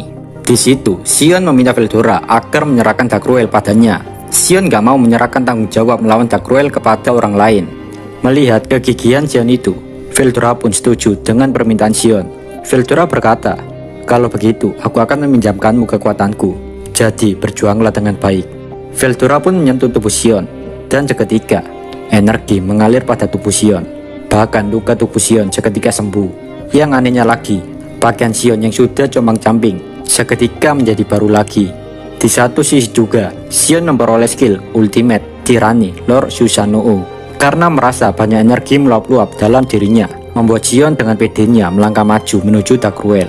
Sion pun berkata, maaf membuatmu menunggu Dagruel. Dagruel pun menjawab, kalau begitu, mari kita mulai lagi pertarungan ini. Pertarungan antara Sion dan Dagruel pun akhirnya dimulai kembali. Tanpa banyak bacot, Sion langsung menyerang Dagruel dengan pedangnya.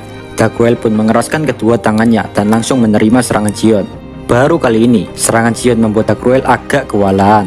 Dengan mendejakkan lidahnya, Dagruel mendorong kembali katana Sion. Keduanya terus bertukar pukulan dan tebasan. Meskipun Dagruel tidak memiliki skill ultimate sendiri, namun keberadaannya saja bisa disebut ultimate itu sendiri. Dagruel juga bisa dianggap sebagai makhluk yang kekuatannya hampir setara untuk melawan True Dragon. Tinjunya itu sendiri dapat menyebabkan kehancuran yang dapat mengganggu bumi dan atmosfernya. Tapi sayangnya, kekuatan spesial itu tidak ada artinya di dunia yang telah berhenti ini. Di tengah pertarungan itu, tiba-tiba dalam kepala Sion dia mendengar suara Veldora berkata, Sion, aku tidak tahu berapa lama Vel'Zad Onation menghentikan waktu. Tapi yang ku ketahui, kesempatanmu untuk mengalahkan Dagruel hanyalah saat ini. Karena saat waktu dunia mulai bergerak lagi, kekuatan Dagruel akan kembali seperti semula. Sion pun menjawab, arigato Veldora sama. Meskipun Sion mengucapkan terima kasih, tapi sebenarnya dia tidak mengerti arti sebenarnya dari kata-kata Veldora. Walaupun Dagruel mulai melemah karena waktu yang telah terhenti ini, Dagruel masih bisa menahan semua tebasan Sion dengan tangan kosongnya. Mungkin sejenak waktu dunia terhenti, Sion bisa seimbang melawan Dagruel. Tapi beda lagi ceritanya jika waktu dunia kembali bergerak. Gak lama waktu kembali berputar. Kini Dagruel menjadi yakin akan kemenangannya. Tanpa banyak bacot, Dagruel melepaskan serangan besar-besaran menuju Sion. Sion juga gak mau kalah. Mereka pun jual beli pukulan dan tebasan. Semakin lama pertarungan itu berlangsung, Sion menyadari jika dia gak akan sanggup dengan semua rentetan serangan Dagruel. Sion pun mengambil keputusan besar dengan membuang semua pertahanannya dan fokus pada serangan. Sion pun sekuat tenaga mengayunkan pedangnya. Di satu sisi juga, Dagruel pun mengulurkan tangan kirinya dengan niat mengadu tangan kirinya dengan tebasan Sion. Tapi tepat saat pedang Sion dan pukulan Dagruel bertemu, tiba-tiba pedang Sion hilang dari pandangan Dagruel. Seketika itu juga, Dagruel merasakan sensasi rasa sakit terbakar hingga mencapai otaknya. Untuk pertama kalinya, serangan Sion membuat lutut Dagruel menyentuh tanah. Di satu sisi, karena melakukan serangan itu juga, Sion menerima luka yang serius dari serangan mengerikan Dagruel. Kini nafas Sion mulai naik turun tidak beraturan dengan cepatnya. karena dahsyatnya sakaratul maut. Dunia mulai bergerak lagi. Dari kejauhan, Ruminas sudah melihat jika Xion sudah sekarat. Suara dalam hati Ruminas berkata, "Sial, kenapa kau begitu percaya padaku, Xion?" Ruminas pun berteriak, "Fukatsu." Kata-kata itu keluar dari mulut Ruminas dan bergema di seluruh medan pertempuran. Xion yang ditakdirkan untuk binasa seolah-olah dibawa kembali dari jurang kematian dengan skill Lustful Lord Asmodeus milik Ruminas. Jadi Pak, Xion sengaja barbar waktu dunia sudah berjalan karena Xion tahu jika Ruminas pasti membantu dirinya. Di situ Xion berkata, Arigato Ruminasama. Ruminas pun menjawab, "Entah ceroboh atau bodoh, tapi kenapa kau begitu percaya padaku jika aku bakal menolongmu, Xion?" Kini mereka berdua saling percaya. Ruminas juga mengizinkan Xion memanggil namanya dengan sebutan Ruminas saja, tanpa embel-embel Ruminasan atau Ruminasama. Xion pun bahagia mendengar hal itu. Mulai hari ini dan seterusnya, Xion akan menganggap jika Ruminas adalah temannya. Sontak saja saat mendengar Xion yang belak-belakan begitu, Ruminas tersipu malu.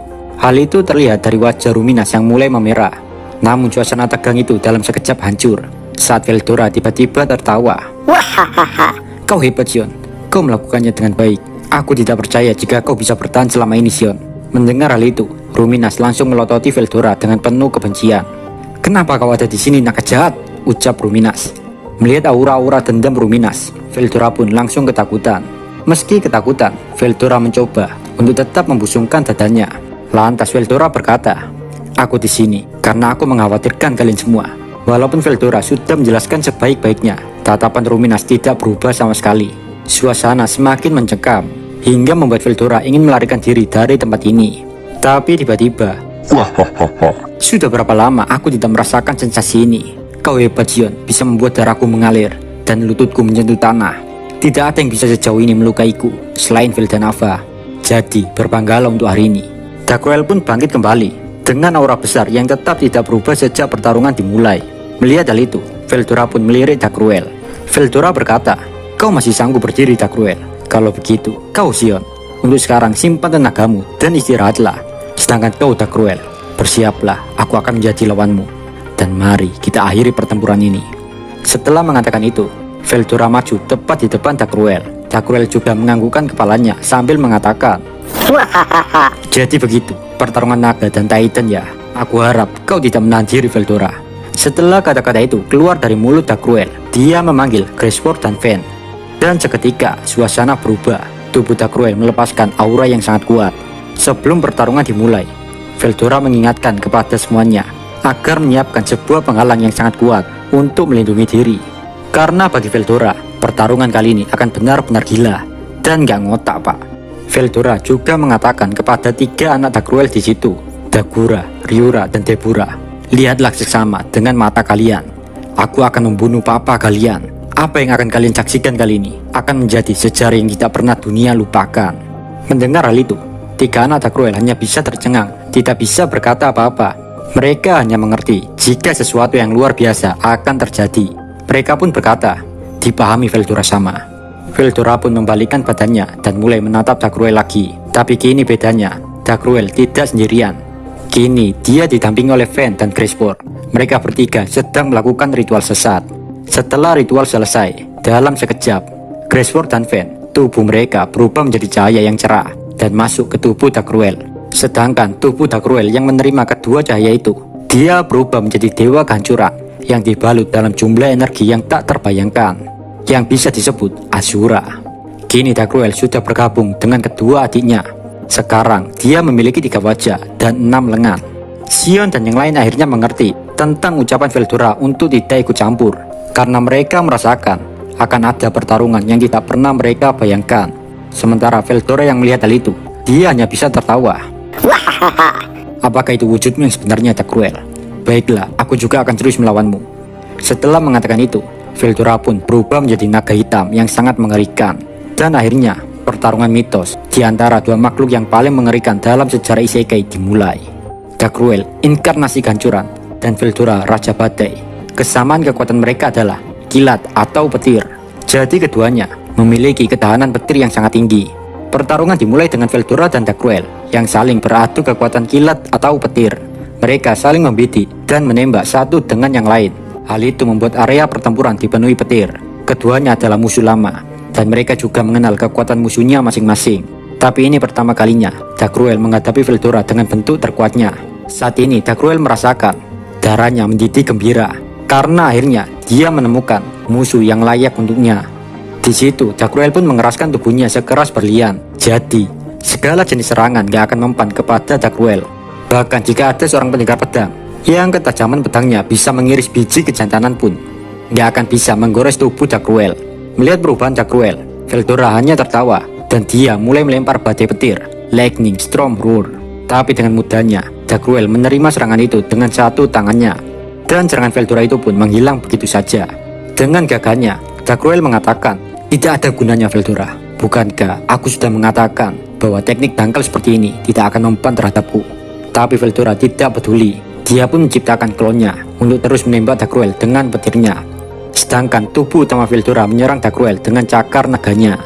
Darkruel pun tidak menghindari serangan itu dan lebih memilih saling mengadu pukulan tangannya. Alhasil, benturan itu membuat salah satu lengan Darkruel menghilang, dan kini menyisakan 5 lengan yang awalnya dia memiliki 6 lengan. Sedangkan Veldora harus merelakan tangan kirinya juga menghilang. Keduanya merasa kesal. Veldora kesal karena Darkruel mampu menahan serangannya. Sementara Darkruel sendiri juga kesal karena tubuhnya yang tak terkalahkan bisa rusak. Pertarungan semakin memanas. Tangan Veldora dan Darkruel langsung beregenerasi. Pertarungan gila itu bagi mereka cuma pemanasan, yang dimana mereka belum serius. Veldora makin memperbanyak klonnya. Semua klon Veldora langsung mendekati Darkruel dengan kecepatan yang sangat cepat. Mereka menyerang Darkruel dengan mengepakkan sayapnya. Dari kepakan sayap itu menghasilkan getaran yang sangat cepat hingga mengubahnya menjadi seperti pisau yang tajam. Saat tahu serangan Veldora cuma gitu aja, Darkruel tenang-tenang saja. Dia malah nggak memperlihatkan ketakutan apapun. Tapi salah satu wajah di tubuh Darkruel, yaitu wajah Gracewar, menoleh ke arah serangan itu. Gracewar pun menyiapkan kedua pedang besar yang panjangnya melebihi 10 meter. Pedang itu pun diayunkan, lalu menebas segala sesuatu dalam satu ayunan. Dari tebasan itu, serangan sekaligus klon Veldora lenyap. Di sisi yang lain, masih ada klon Veldora. Klon Veldora seperti tidak ada habisnya.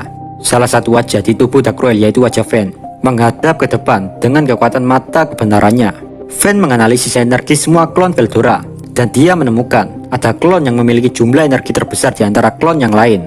Fen yakin jika dia telah menemukan Veldora yang asli. Fen pun langsung melemparkan Gleipnir untuk menangkap Veldora. Tapi sayangnya, saat Gleipnir itu menangkap Veldora, seketika Veldora menghilang. Yang dengan kata lain, Fen hanya menangkap klon, bukan Veldora yang asli. Sontak saja Fen emosi. "Trik apa yang kau gunakan, bajingan?" Veldora pun menjawab dengan candaan seperti sedang mempermainkan Darkruel. Wahahaha. "Bahkan jika kau menggunakan seluruh kemampuanmu, kau tetap saja tidak akan bisa mengalahkanku. Kau tahu kenapa? Kau terlalu lemah. Tidak ada kesempatan untukmu menang, Darkruel, karena aku juga lebih kuat daripada diriku yang dulu." Sontak saja Darkruel tidak terima diremehkan Veldora seperti itu. Darkruel pun mengaktifkan Space Grace. Darkruel memotong dimensi dan menciptakan ruang isolasi. Dalam sekejap, Darkruel bisa menangkap semua klon beserta Veldora yang asli. Darkruel berkata, Wahahaha. "Aku telah menangkapmu, Veldora. Terimalah ini, Quasar Break." Darkruel yang tepat ada di tengah ruangan isolasi itu. Dia memancarkan cahaya yang tak terlihat seperti petir, yang dimana membuat ruangan itu bergetar. Tepat setelah getaran itu, Darkruel mengubah tubuhnya sendiri menjadi lubang hitam seperti black hole dan mulai menyerap serta menghancurkan semua hal di dalam ruangan itu. Tidak peduli sekuat apapun seseorang, mereka pasti lenyap dan hancur ketika ditelan oleh black hole. Setelah serangan mengerikan itu selesai, Darkruel pun mengecek apakah dia benar-benar telah memusnahkan Veldora atau belum. Dan ternyata semua klon Veldora telah lenyap, nggak tersisa. Dan tiba-tiba terdengar suara, "Sate, yang barusan itu berbahaya loh." Sontak saja mata Darkruel heran. "Tidak mungkin, bagaimana caramu bisa selamat dari seranganku?"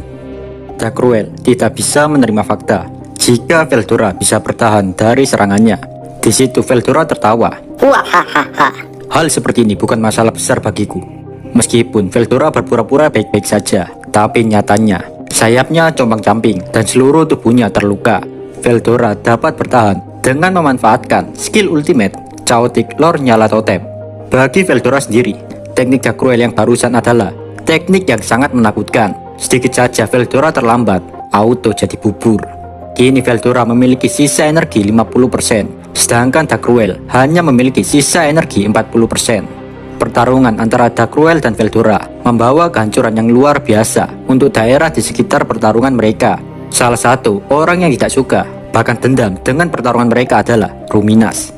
Ruminas emosi karena Dark Cruel dan Veldora telah menggunakan kekuatan mereka sembarangan yang dapat membahayakan rakyat Ruminas. Satu persatu, petir milik Dark Cruel dan Veldora mulai menghujani negara Ruminas. 3 penghalang yang melindungi Ruberion sudah tidak dapat bertahan lagi dan akhirnya hancur karena gelombang kejut yang tercipta ketika Dark Cruel dan Veldora saling bertumbuh. Dan kini yang tersisa cuma 1 penghalang di Ruberion. Para pasukan Ruminas sekuat tenaga berjuang demi mempertahankan penghalang yang tersisa itu. Jika salah satu dari mereka kehilangan fokus, bisa dipastikan bahwa penghalang itu akan segera runtuh juga. Ruminas hanya bisa menghela nafas saat melihat pertempuran Dark Cruel dan Veldora yang berlangsung di langit. Ruminas hanya bisa tercengang melihat pertarungan yang bahkan melebihi imajinasinya. Bahkan, jika Ruminas berusaha ikut dalam pertempuran, hal itu sama saja bunuh diri. Tidak ada yang bisa Ruminas lakukan selain menonton. Perasaan yang sama juga dirasakan Xion. Xion terpesona oleh pertarungan itu. Hal itu wajar, karena pertarungan mitos adalah sesuatu yang tidak akan terjadi, bahkan sekali dalam 1000 tahun. Tapi di situ, Ruminas tetap emosi pada Veldora, karena pertarungan Veldora dengan Dark Cruel membuat kota-kota di Ruberion mulai terkena dampaknya. Dark Cruel masih bertanya-tanya kenapa Veldora memihak Ruminas beserta manusia yang lain. Veldora pun bertanya balik, lantas, kenapa kau sendiri mematuhi perintah Velda Dark Cruel? Kau tahu orang itu bukan Velda kakak laki-lakiku yang asli. Namun Dark Cruel masih keras kepala. Dia masih berpendirian teguh jika Velda yang baru viral dan trending di YouTube sekarang adalah Velda Nava tuannya dulu. Veldora nggak habis pikir kenapa Dark Cruel sebodoh itu. Veldora menganggap jika Dark Cruel yang sekarang udah nggak layak menyandang reputasi menjadi dewa kehancuran. Seketika emosi Dark Cruel semakin meluap-luap karena Veldora terus-terusan menjelek-jelekan Velda di depannya. Dark Cruel pun meningkatkan aura bertarungnya. Tubuh Dark Cruel yang awalnya 15 meter dalam sekejap menjadi kecil setinggi 3 meter doang, Pak. Meskipun badannya agak mengecil, tapi energi di dalam diri Dark Cruel lebih padat dan lebih ngeri tentunya. Di situ Dark Cruel berkata, "Masih ingatkah kau Veldora? Kaulah yang mengajariku cara mengendalikan emosi untuk menjadi kekuatan, dan inilah hasilnya." Sejenak Veldora mengingat-ingat perkataannya dulu.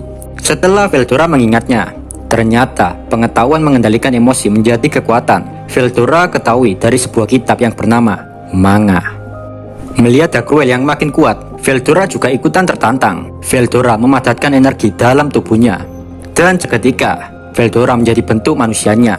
Dalam sekejap, pertarungan jarak dekat yang tak biasa pun akhirnya dimulai. Keduanya langsung menyerang satu dengan yang lain. Tinju Dark Cruel mengenai perut Veldora, sedangkan siku Veldora mengenai wajah Dark Cruel. Tendangan demi tendangan, kepalan untuk kepalan, serangan dilawan dengan serangan yang sama.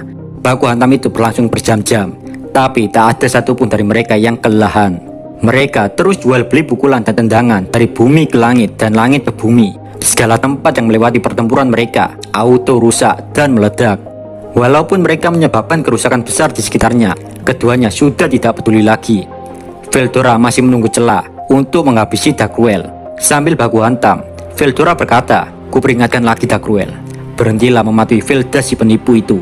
Dark Cruel menjawab, "Banyak bacot kali kau naga wibu. Loyalitasku kepada Velda sama tidak akan berubah selamanya." Mendengar Dark Cruel yang gak mau tobat dan lebih memilih menjadi penganut ajaran sesat Velda, Veldora pun gak ngasih toleransi lagi kepada Dark Cruel. Veldora mengaktifkan skillnya Hyokuna Paratokusu Purizumu Nuyami. Dan dalam sekejap, seluruh negara Ruberion ditutupi kegelapan. Kegelapan itu menyebar dengan kecepatan luar biasa dan menyelimuti seluruh negara Ruminas, bahkan sampai negara Dark Cruel. Ruminas pun merasakan jika hal yang berbahaya akan terjadi. Kepanikan Ruminas makin meningkat. Namun, karena dia juga tidak bisa melakukan apa-apa juga, jadi yang dia lakukan sekarang adalah menonton saja. Di satu sisi juga, salah satu bawahan Ruminas yang bernama Gunter, dia bertarung melawan salah satu Algojo bernama Mai Furuki. Gunter merupakan leluhur vampir sejati yang sudah hidup sejak zaman kuno. Kekuatannya pun setara dengan Carrion. Namun di depan Mai, yang bisa Gunter lakukan hanyalah bertahan dari semua serangan Mai. Awalnya para bawahan Gunter ditugaskan untuk menyerang para pasukan Dark Cruel. Namun strategi itu dicegah oleh Mai sendiri dan semuanya dibunuh oleh Mai. Kini yang tersisa di situ cuma Gunter. Mai menggunakan kekuatan panah meteor, sehingga para vampir nggak bisa beregenerasi. Melihat hal itu, Gunter emosi. Seketika warna matanya berubah. Bagaikan binatang buas yang terpojok, Gunter pun melepaskan semua pembatas pada tubuhnya. Demi harga dirinya sebagai Archduke, Gunter berpikir jika dia tidak boleh dikalahkan oleh seorang gadis di depannya. Gunter pun menyerang Mai dengan semua kemampuannya. Namun hal itu bukan masalah besar untuk Mai. Mai menarik busurnya dan menembakkan panahnya menuju Gunter. Dari satu panah tembakan Mai, tiba-tiba berubah menjadi banyak seperti meteor. Dalam sekejap saja, Gunter langsung terbaring di tanah dengan kedua tangan dan kakinya ditusuk oleh panah milik Mai. Di saat yang sama juga, nggak lama datang Zero. Zero ngasih informasi jika keadaan medan pertempuran sedang dalam bahaya. Zero dan Mai ini adalah bawaan Yuki, Pak. Zero berniat membawa Mai untuk pergi dengan telepotnya, tapi Mai menolak. Alasannya karena para malaikat juga masih bertarung. Tapi Zero tidak peduli dengan jawaban Mai. Zero pun melakukan teleport paksa kepada Mai. Karena hal itu juga, Gunter pun beruntung dan dia lolos dari kematian.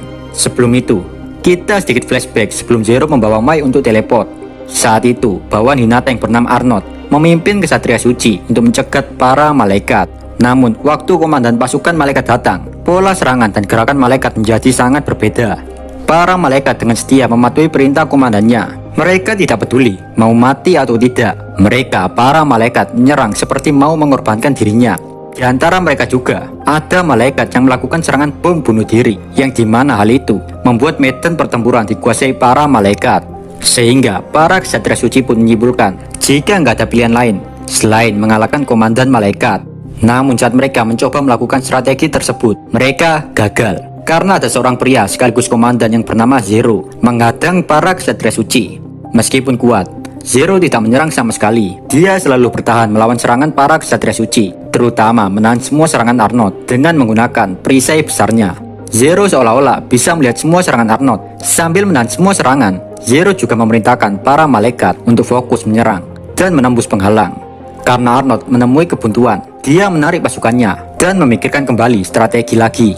Namun di saat yang sama, Zero juga berhenti memerintahkan para malaikat. Dan anehnya lagi, Zero tiba-tiba meninggalkan malaikat dan pergi ke suatu tempat begitu saja.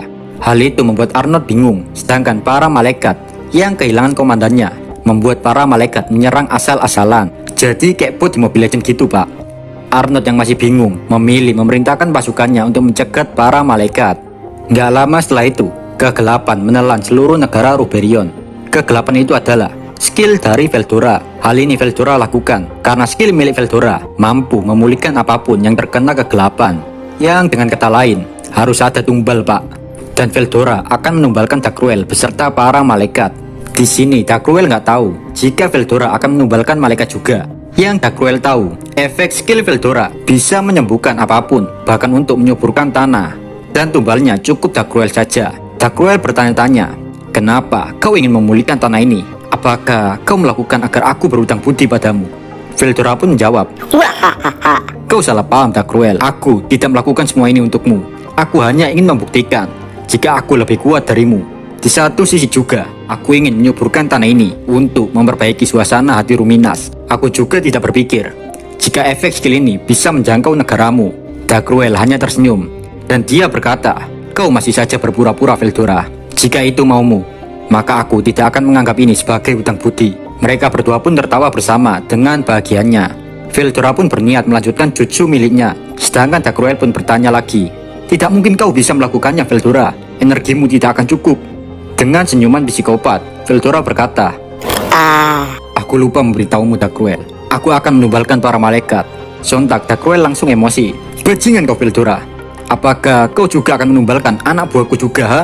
Veldora pun menjawab, aku tidak akan menggunakan para bawaanmu sebagai tumbal. Tapi, jika mereka masih memusuhiku setelah melihat semua ini, aku juga akan menghapus keberadaan mereka dari dunia ini. Mendengar hal itu, hati Darkruel sedikit tenang. Darkruel pun percaya pada Veldora. Sebelum meninggoy, Darkruel punya kata-kata terakhir. Veldora, aku ingin kau sampaikan kata-kata terakhirku kepada para putra dan bawaanku. Tapi Veldora menjawab, Wahahaha. kau harus memberitahu mereka dengan mulutmu sendiri, Darkruel, karena kau masih memiliki waktu sebelum kau benar-benar menghilang. Mendengar jawaban Veldora, Darkruel tersenyum lebar. Dalam sekejap, kegelapan itu menghilang. Daerah gurun pasir yang tandus seketika berubah menjadi lahan yang hijau sejauh mata memandang. Tanah yang tandus berubah menjadi tanah yang subur, yang menumbuhkan sayuran dan buah-buahan dalam sekejap saja. Dan kini wilayah itu menjadi sebuah hutan yang luas.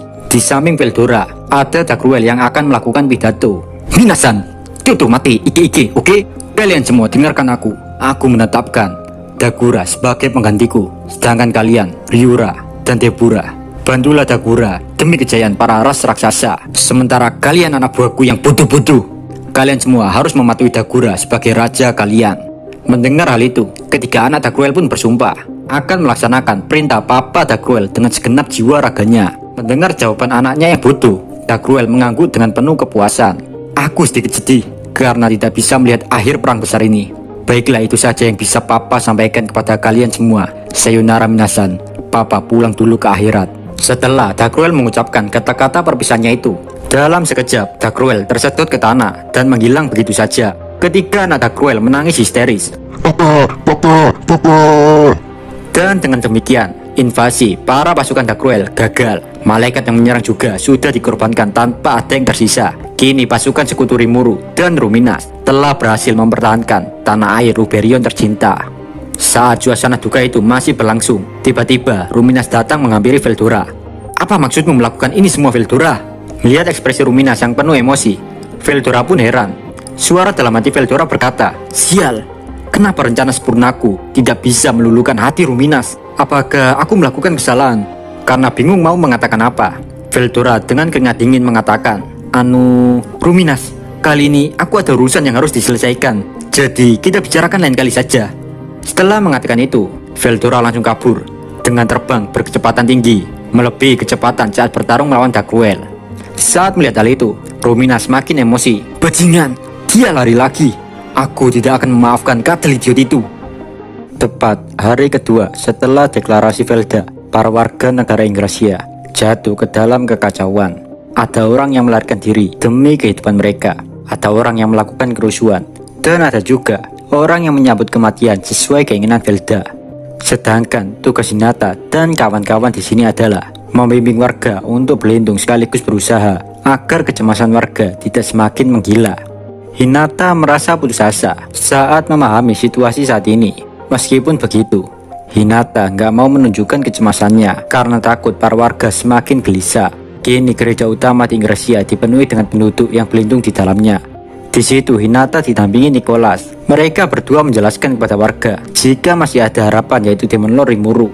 Tapi semua warga nggak gampang percaya gitu aja, Pak, jika Rimuru masih hidup. Karena statusnya di sini, Hinata dan yang lain nggak bisa membuktikan ucapannya. Tiba-tiba di sana datang para perusuh. Mereka memfitnah Hinata sebagai penyihir yang kerjanya menipu pikiran orang-orang. Para perusuh juga berkata jika Hinata adalah orang yang akan membawa pada kehancuran. Dan yang memimpin perusuh itu adalah Pangeran Elric, anak dari pemimpin negara Ingrasia. Di situ Elric berkata, rakyatku, penyihir itu telah memfitnah diriku sehingga aku kehilangan posisi di dewan. Selain itu, dia membunuh ayahku, dan tanpa kalian sadari, sebenarnya dialah pembawa kekacauan dan kesedihan ke negara ini. Itulah kata-kata bijak dari Elric si konyol. Sumpah nggak logis menurut gua, Pak. Udah tahu Velda umumkan kiamat, masih aja sempet nuduh ginian. Kalau orang punya otak, jelas udah tahu kebohongan Elric, Pak. Di situ Elric dibantu oleh Rainer. Buat yang nggak tahu Rainer atau pengen tahu Elric, bisa lihat video gua yang bahas light novel, Pak. Di sini Rainer berusaha meyakinkan para warga dengan memperkuat perkataan Pangeran Elric. Oh iya, Pak, gua ingatkan lagi, jika yang membunuh raja atau bapaknya Elric itu sendiri adalah Rainer. Hal itu sengaja mereka lakukan agar Elric segera bisa menduduki jabatan menjadi raja yang baru. Di situ Hinata terus berpikir sambil menghela nafasnya. Masalahnya di sini adalah para warga nggak tahu kebusukan Pangeran Elric pada saat rapat dewan. Keluarga kerajaan nggak mau mengekspos hal tersebut karena bagi raja hal itu adalah aib, dan para warga cuma tahu jika Pangeran Elric adalah orang yang sopan, ramah, dan sangat populer di kalangan wanita. Di sini, Elric bermaksud memanfaatkan kekacauan ini untuk membuat semua kesalahan dan kejahatannya dilupakan dari dunia ini. Sejumlah besar kesatria yang dipimpin oleh Rainer mulai mengepung gereja. Sontak Hinata dan kesatria suci yang lain merasa agak sedikit bingung karena di satu sisi mereka juga harus melindungi warga, Dengan terang-terangan, pria bernama Rainer, dia ingin menunjukkan kekuatannya dengan duel 1 lawan 1 melawan Hinata.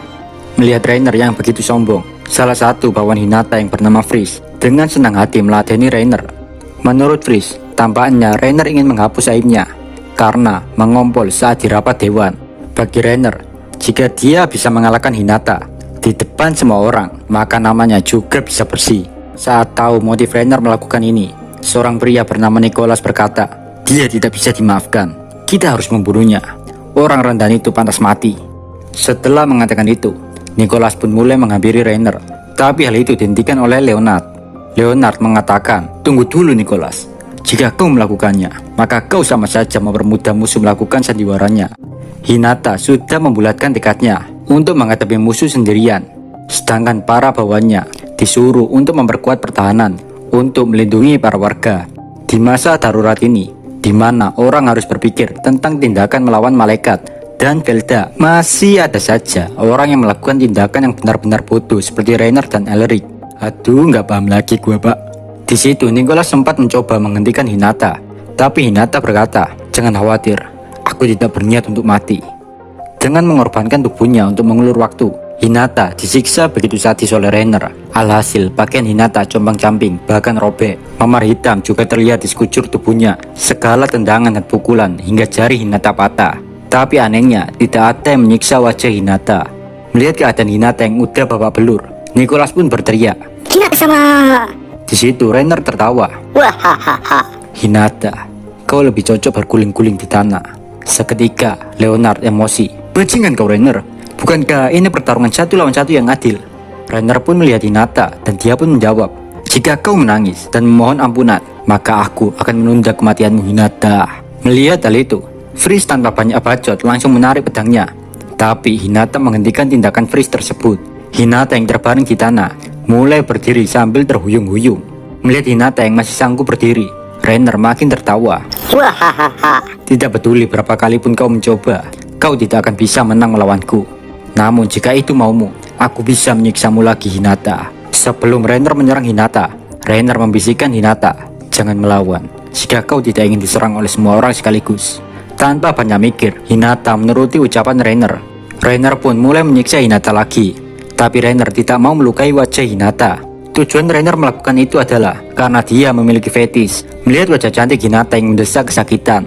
Rainer tidak takut dengan para ksatria suci karena kini dia membawa 4.000 pasukan ditambah 300 ksatria negara Ingrasia.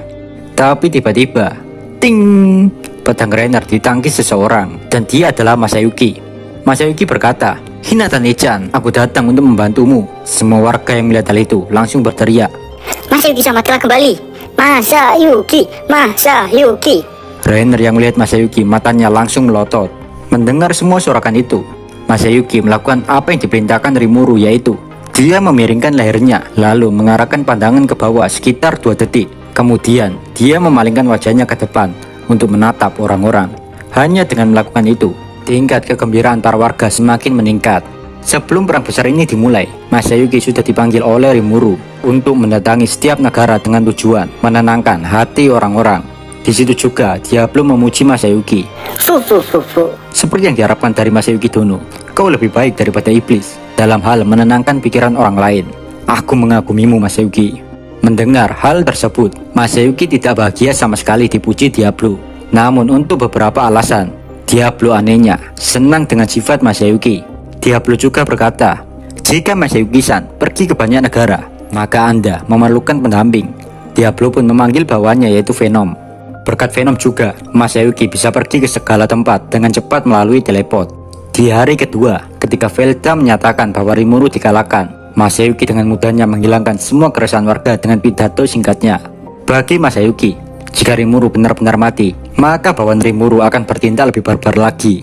Namun sampai saat ini, tidak ada bawahan Rimuru yang bertindak aneh. Hal itu membuat Masayuki yakin jika Rimuru masih hidup. Meski sudah terbiasa dengan ketegangan, Masayuki tetaplah Masayuki. Masayuki tetaplah seorang yang pemalu. Saat Masayuki tiba di Ingrasia, semua mata tertuju padanya. Masayuki mulai menyadarkan semua orang dengan pidatonya. Karena kata-kata tenang Masayuki, orang-orang pun mendapatkan kembali pikiran tenang mereka. Kini semua orang mulai berpikir, Mengapa Hinata berperang melawan Reiner? Apakah penjahat yang membunuh raja benar-benar Hinata? Pertanyaan itu terus bermunculan di kepala para warga Inggrisia. Namun di situ, Reiner juga mulai bersandiwara dengan mendekati Masayuki. Yari-yari, ternyata Masayuki Dono. Sudah lama sekali kita tidak bertemu. Namaku Reiner. Apakah kau mengingatku?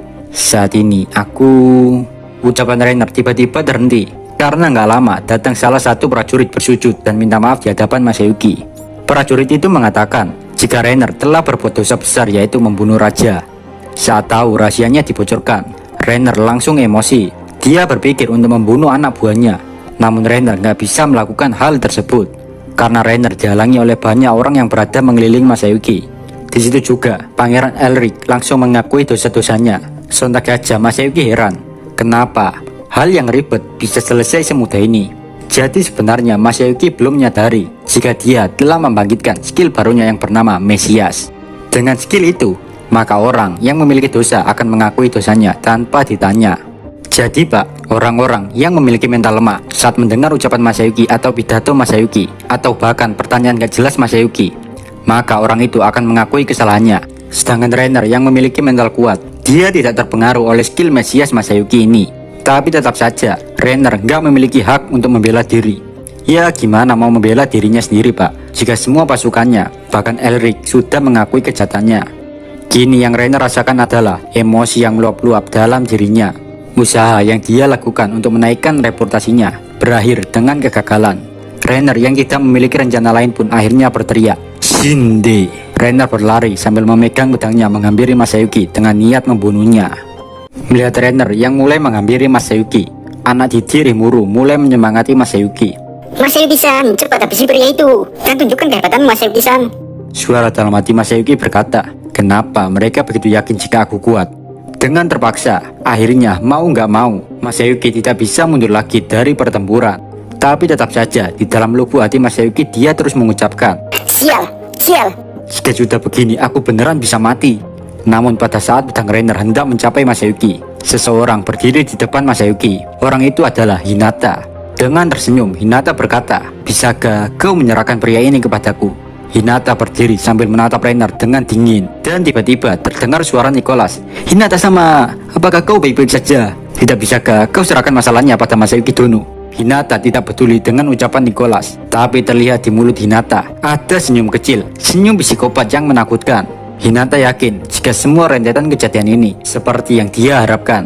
Hinata merasakan jika akhir-akhir ini dia merasa dejavu yang kuat, yaitu dia bisa melihat adegan dari beberapa detik hingga beberapa menit ke depan, seolah-olah dia pernah mengalaminya. Makanya Hinata sengaja disiksa oleh Reiner. Ya tujuannya simpel Pak, supaya Hinata sendiri yakin apakah dirinya emang bisa melihat masa depan atau enggak. Dan ternyata Hinata beneran bisa melihat masa depan Pak. Hinata yakin jika kekuatannya muncul karena jiwanya terhubung dengan Chloe. Dengan memegang pedangnya, Hinata berkata, baiklah Reiner, jika kau ingin melawanku, kali ini aku akan bertarung dengan serius denganmu. Reiner pun menjawab, kurang ajar kau, aku akan membunuhmu dan pahlawan masa kintil itu, bersiaplah untuk kubantai. Reiner berteriak dengan pikiran penuh kegilaan, dan kemudian dia mengangkat pedangnya ke arah Hinata. Tanpa panik, Hinata juga ikutan mengangkat pedangnya. Reiner mulai menebas Hinata, tapi tidak ada satupun tebasan Reiner yang mengenai Hinata. Melihat ada celah, Hinata pun menikam kaki Reiner. Reiner langsung menjerit kesakitan. Dari tikaman Hinata itu, Reiner merasakan ada rasa sakit yang gak normal. Meskipun ditikam, anehnya kaki Reiner gak terluka, tapi rasa sakitnya melebihi rasa sakit saat melihat mantan punya gebetan baru bro. Bagaikan seorang psikopat, Hinata berkata, Wahahaha. apakah itu menyakitkan? Keraskan suara menderitamu dan hibur aku lagi Reiner. Hinata kini mulai mengejar Reiner, sedangkan Reiner yang takut setengah mati oleh rasa sakit itu, dia pun berusaha menangis semua serangan Hinata. Di tengah pertarungan itu, Reiner sempat menuduh Hinata. Reiner mengatakan jika Hinata curang, telah melapisi pedangnya dengan sihir. Namun Hinata tidak peduli dan malah tersenyum karena apa yang diucapkan Reiner emanglah kebenarannya. Hinata berniat membunuh lawannya dalam 7 serangannya. Kini Reiner sudah terkena 5 tebasan, tinggal 2 tebasan lagi, maka Reiner akan menjadi almarhum. Hinata nggak sabar ingin lebih menyiksa Reiner. Hinata berkata, baiklah, mari kita akhiri ini. Aku lelah melihat wajahmu yang tidak menyenangkan itu. Setelah mengatakan itu, Hinata mulai mengangkat pedangnya lagi. Rainer yang emosi menjawab, "Jangan remehkan aku bajingan, aku tidak mungkin kalah oleh orang sepertimu." Rainer pun mulai mengayunkan pedangnya. Rainer ini pak, bukan pandai bacot doang, tapi dia juga memiliki skill berpedang yang lumayan ngeri pak. Dimana jika si target terkena tebasannya, maka auto jadi almarhum. Namun naifnya Rainer yang terlalu percaya pada kekuatannya, membuatnya buta dengan siapa dia bertarung. Dan cerot, seketika Rainer menebas Hinata. Tapi ternyata Rainer hanya menebas bayangan Hinata. Sontak saja hal itu membuat Rainer makin emosi. Tapi di saat yang sama juga terdengar suara, "Sayonara, rasakan penderitaan dalam 3 menit ini. Death and pain." Tebasan ke-6 Hinata mengenai tubuh Rainer. Rainer pun mulai merasakan kekuatan sebenarnya dari Hinata yang dia anggap remeh sebagai orang yang lemah. Rainer mencoba memulihkan dirinya, tapi tetap saja kemampuan pemulihannya tidak berfungsi. Rainer menjerit, dan dia pun menggeliat kesakitan di tanah. Rainer akan merasakan rasa sakit yang gak ngota itu selama 3 menit. Death and pain aktif pada saat serangan ke-6 setelah menyegel kemampuan musuh. Efek penghancuran total tubuh spiritual dimulai setelah 3 menit. Itu adalah kemampuan yang sangat menakutkan yang dapat membunuh musuh sambil membuat mereka merasa putus asa dalam rasa sakit. Bukan hanya rasa sakit fisik, melainkan jiwa mereka juga merasakan rasa sakit. Di situ Hinata menatap Rainer yang merintih kesakitan dengan perasaan puas. Rainer berguling-guling di tanah sambil berteriak meminta tolong, tapi tidak ada satu orang pun yang mau membantu Rainer. Kini para prajurit dan Pangeran Elric bingung mau melakukan apa. Melihat adanya panggung untuknya, Masayuki pun berkata, "Minasan, setelah melihat kejadian ini, kalian semua pasti tahu mana yang benar dan yang salah. Jika kalian semua bijaksana, kalian semua akan tahu jawaban yang benar, bahkan tanpa aku mengatakannya. Aku ingin percaya pada jawaban itu. Aku juga ingin percaya pada semua orang yang ada di sini." Masayuki sengaja memecahkan masalah konyol ini tanpa memaksa seseorang menuduh siapapun. Jadinya, hasil apapun yang akan disepakati masyarakat bukan karena Masayuki menggiring opini publik, melainkan publik sudah sepakat dengan opininya sendiri tanpa paksaan siapapun. Suara dalam hati Masayuki berkata, "Sempurna. Bahkan jika aku membuat kesalahan, aku tidak akan disalahkan oleh siapapun." Masayuki memuji dirinya sendiri di dalam pikirannya. Tapi anehnya, the power of Bacot King Masayuki membuat semua orang sadar. Para kesatria negara Ingrasia berkata, "Apa yang telah kita lakukan?" Para kesatria membuang pedang mereka dan berlutut. Tindakan mereka menunjukkan bahwa mereka tidak memiliki permusuhan terhadap Masayuki lagi. Semua orang mulai berbicara sendiri. Pahlawan sama tampaknya telah meluruskan masalahnya. Dalang dari semua ini adalah ketua kesatria, yaitu Rainer. Setelah semua orang menyimpulkan siapa dalangnya, teriakan kepada Masayuki semakin menjadi-jadi. Masayuki, Masayuki. Melihat hal itu, Masayuki mengangkat satu tangannya dengan canggung untuk menanggapi sorakan orang-orang. Di saat yang sama juga, Hinata berjalan menuju Masayuki. Setelah berada di depannya, Hinata pun mengulurkan tangan kanannya. Hinata berkata, "Aku berhutang budi padamu, Masayuki." Dengan rasa gugup, Masayuki mulai memandang Hinata. Bagi Masayuki, ada banyak wanita cantik di Tempest, tetapi wajah Hinata memiliki ciri khas tersendiri yang membuat Hinata berbeda dari wanita lainnya. Untuk menjawab permintaan Hinata, Masayuki menggosok-gosokkan tangannya, dan dia pun mulai menjabat tangan Hinata. Namun karena terlalu terpesonanya, Masayuki salah tingkah, hingga membuat dia tersandung kerikil, yang dimana membuat Masayuki terjatuh. Alhasil, Masayuki menyentuh tempat terindah, ternyaman bagi kaum Adam, yang dimana hal itu membuat Dedek Johnny kita berdiri. Tempat itu disebut Upai.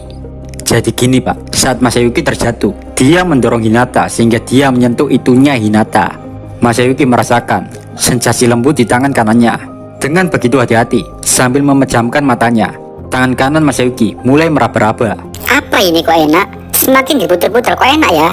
Fix Masayuki adalah orang cabul yang paling beruntung di dunia ini pak. Di saat yang sama juga, Masayuki merasakan ada benda yang barusan melewati dirinya. Dan ternyata ada seseorang malaikat yang diam-diam melesatkan tembakannya. Andaikan saja Masayuki tidak tersandung kerikil, hidupnya mungkin sudah berakhir. Sedangkan malaikat yang gagal membunuh, dia berkata, "Cuy, mustahil. Dia menghindari serangan pembunuhku." Malaikat itu merupakan pemimpin para malaikat, yaitu Al-Kuju bernama Arios. Dia memakai pakaian seperti pendeta berwarna hitam dengan sayap putih bersih tumbuh dari punggungnya. Saat tahu hal itu, Venom langsung menghampiri Masayuki. Venom berkata, "Kau sangat hebat Masayuki, bisa tahu ada musuh menyerang. Aku sudah waspada, tapi maaf, aku tidak bisa mengetahui kehadiran pria itu sama sekali." Venom tidak pernah menurunkan kewaspadaannya, tapi Venom tidak bisa menangkap kehadiran musuh sama sekali. Dengan kata lain, Pria di depannya yaitu Arios, merupakan orang yang sangat berbahaya. Venom berkata kepada Arios, "Aku tidak tahu apa tujuanmu, tapi jika kau masih ingin menyentuh Masayuki, maka aku akan menjadi lawanmu." Para murid Rimuru juga menghampiri Masayuki. Mereka juga berniat melindungi Masayuki. Meskipun agak malu dilindungi anak-anak, tapi Masayuki tidak punya pilihan lain. Karena Masayuki juga lebih lemah dari anak-anak, Pak. Di situ Masayuki masih bengong. Masayuki tanpa sadar terus-terusan meraba-raba itunya Hinata. Hinata pun berkata, "Sampai kapan kau meraba-raba dadaku, Masayuki?" Masayuki pun kaget. Dia langsung berdiri dengan berkata, Kumini Hinata-san, itu tadi tidak sengaja. Namun Hinata nggak emosi. Dia malah berterima kasih kepada Masayuki. Karena berkat Masayuki, Hinata terhindar dari kematian. Sebenarnya, Pak, target Arios adalah Hinata. Arios menganggap jika Hinata adalah musuh yang harus dibunuh. Meskipun Yuki atau Velda berkata, jika Hinata bukan lagi sebuah ancaman. Tapi entah mengapa, Arios masih khawatir. Namun pada akhirnya, semua rencana Arios gagal karena ulah Masayuki si cabul yang hoki. Kini pertarungan Arios melawan Venom pun akhirnya dimulai. Jika kalian suka video ini, jangan lupa subscribe biar channel ini makin berkembang. Saya Dio dari channel Si Kindle. Amin. Bye bye.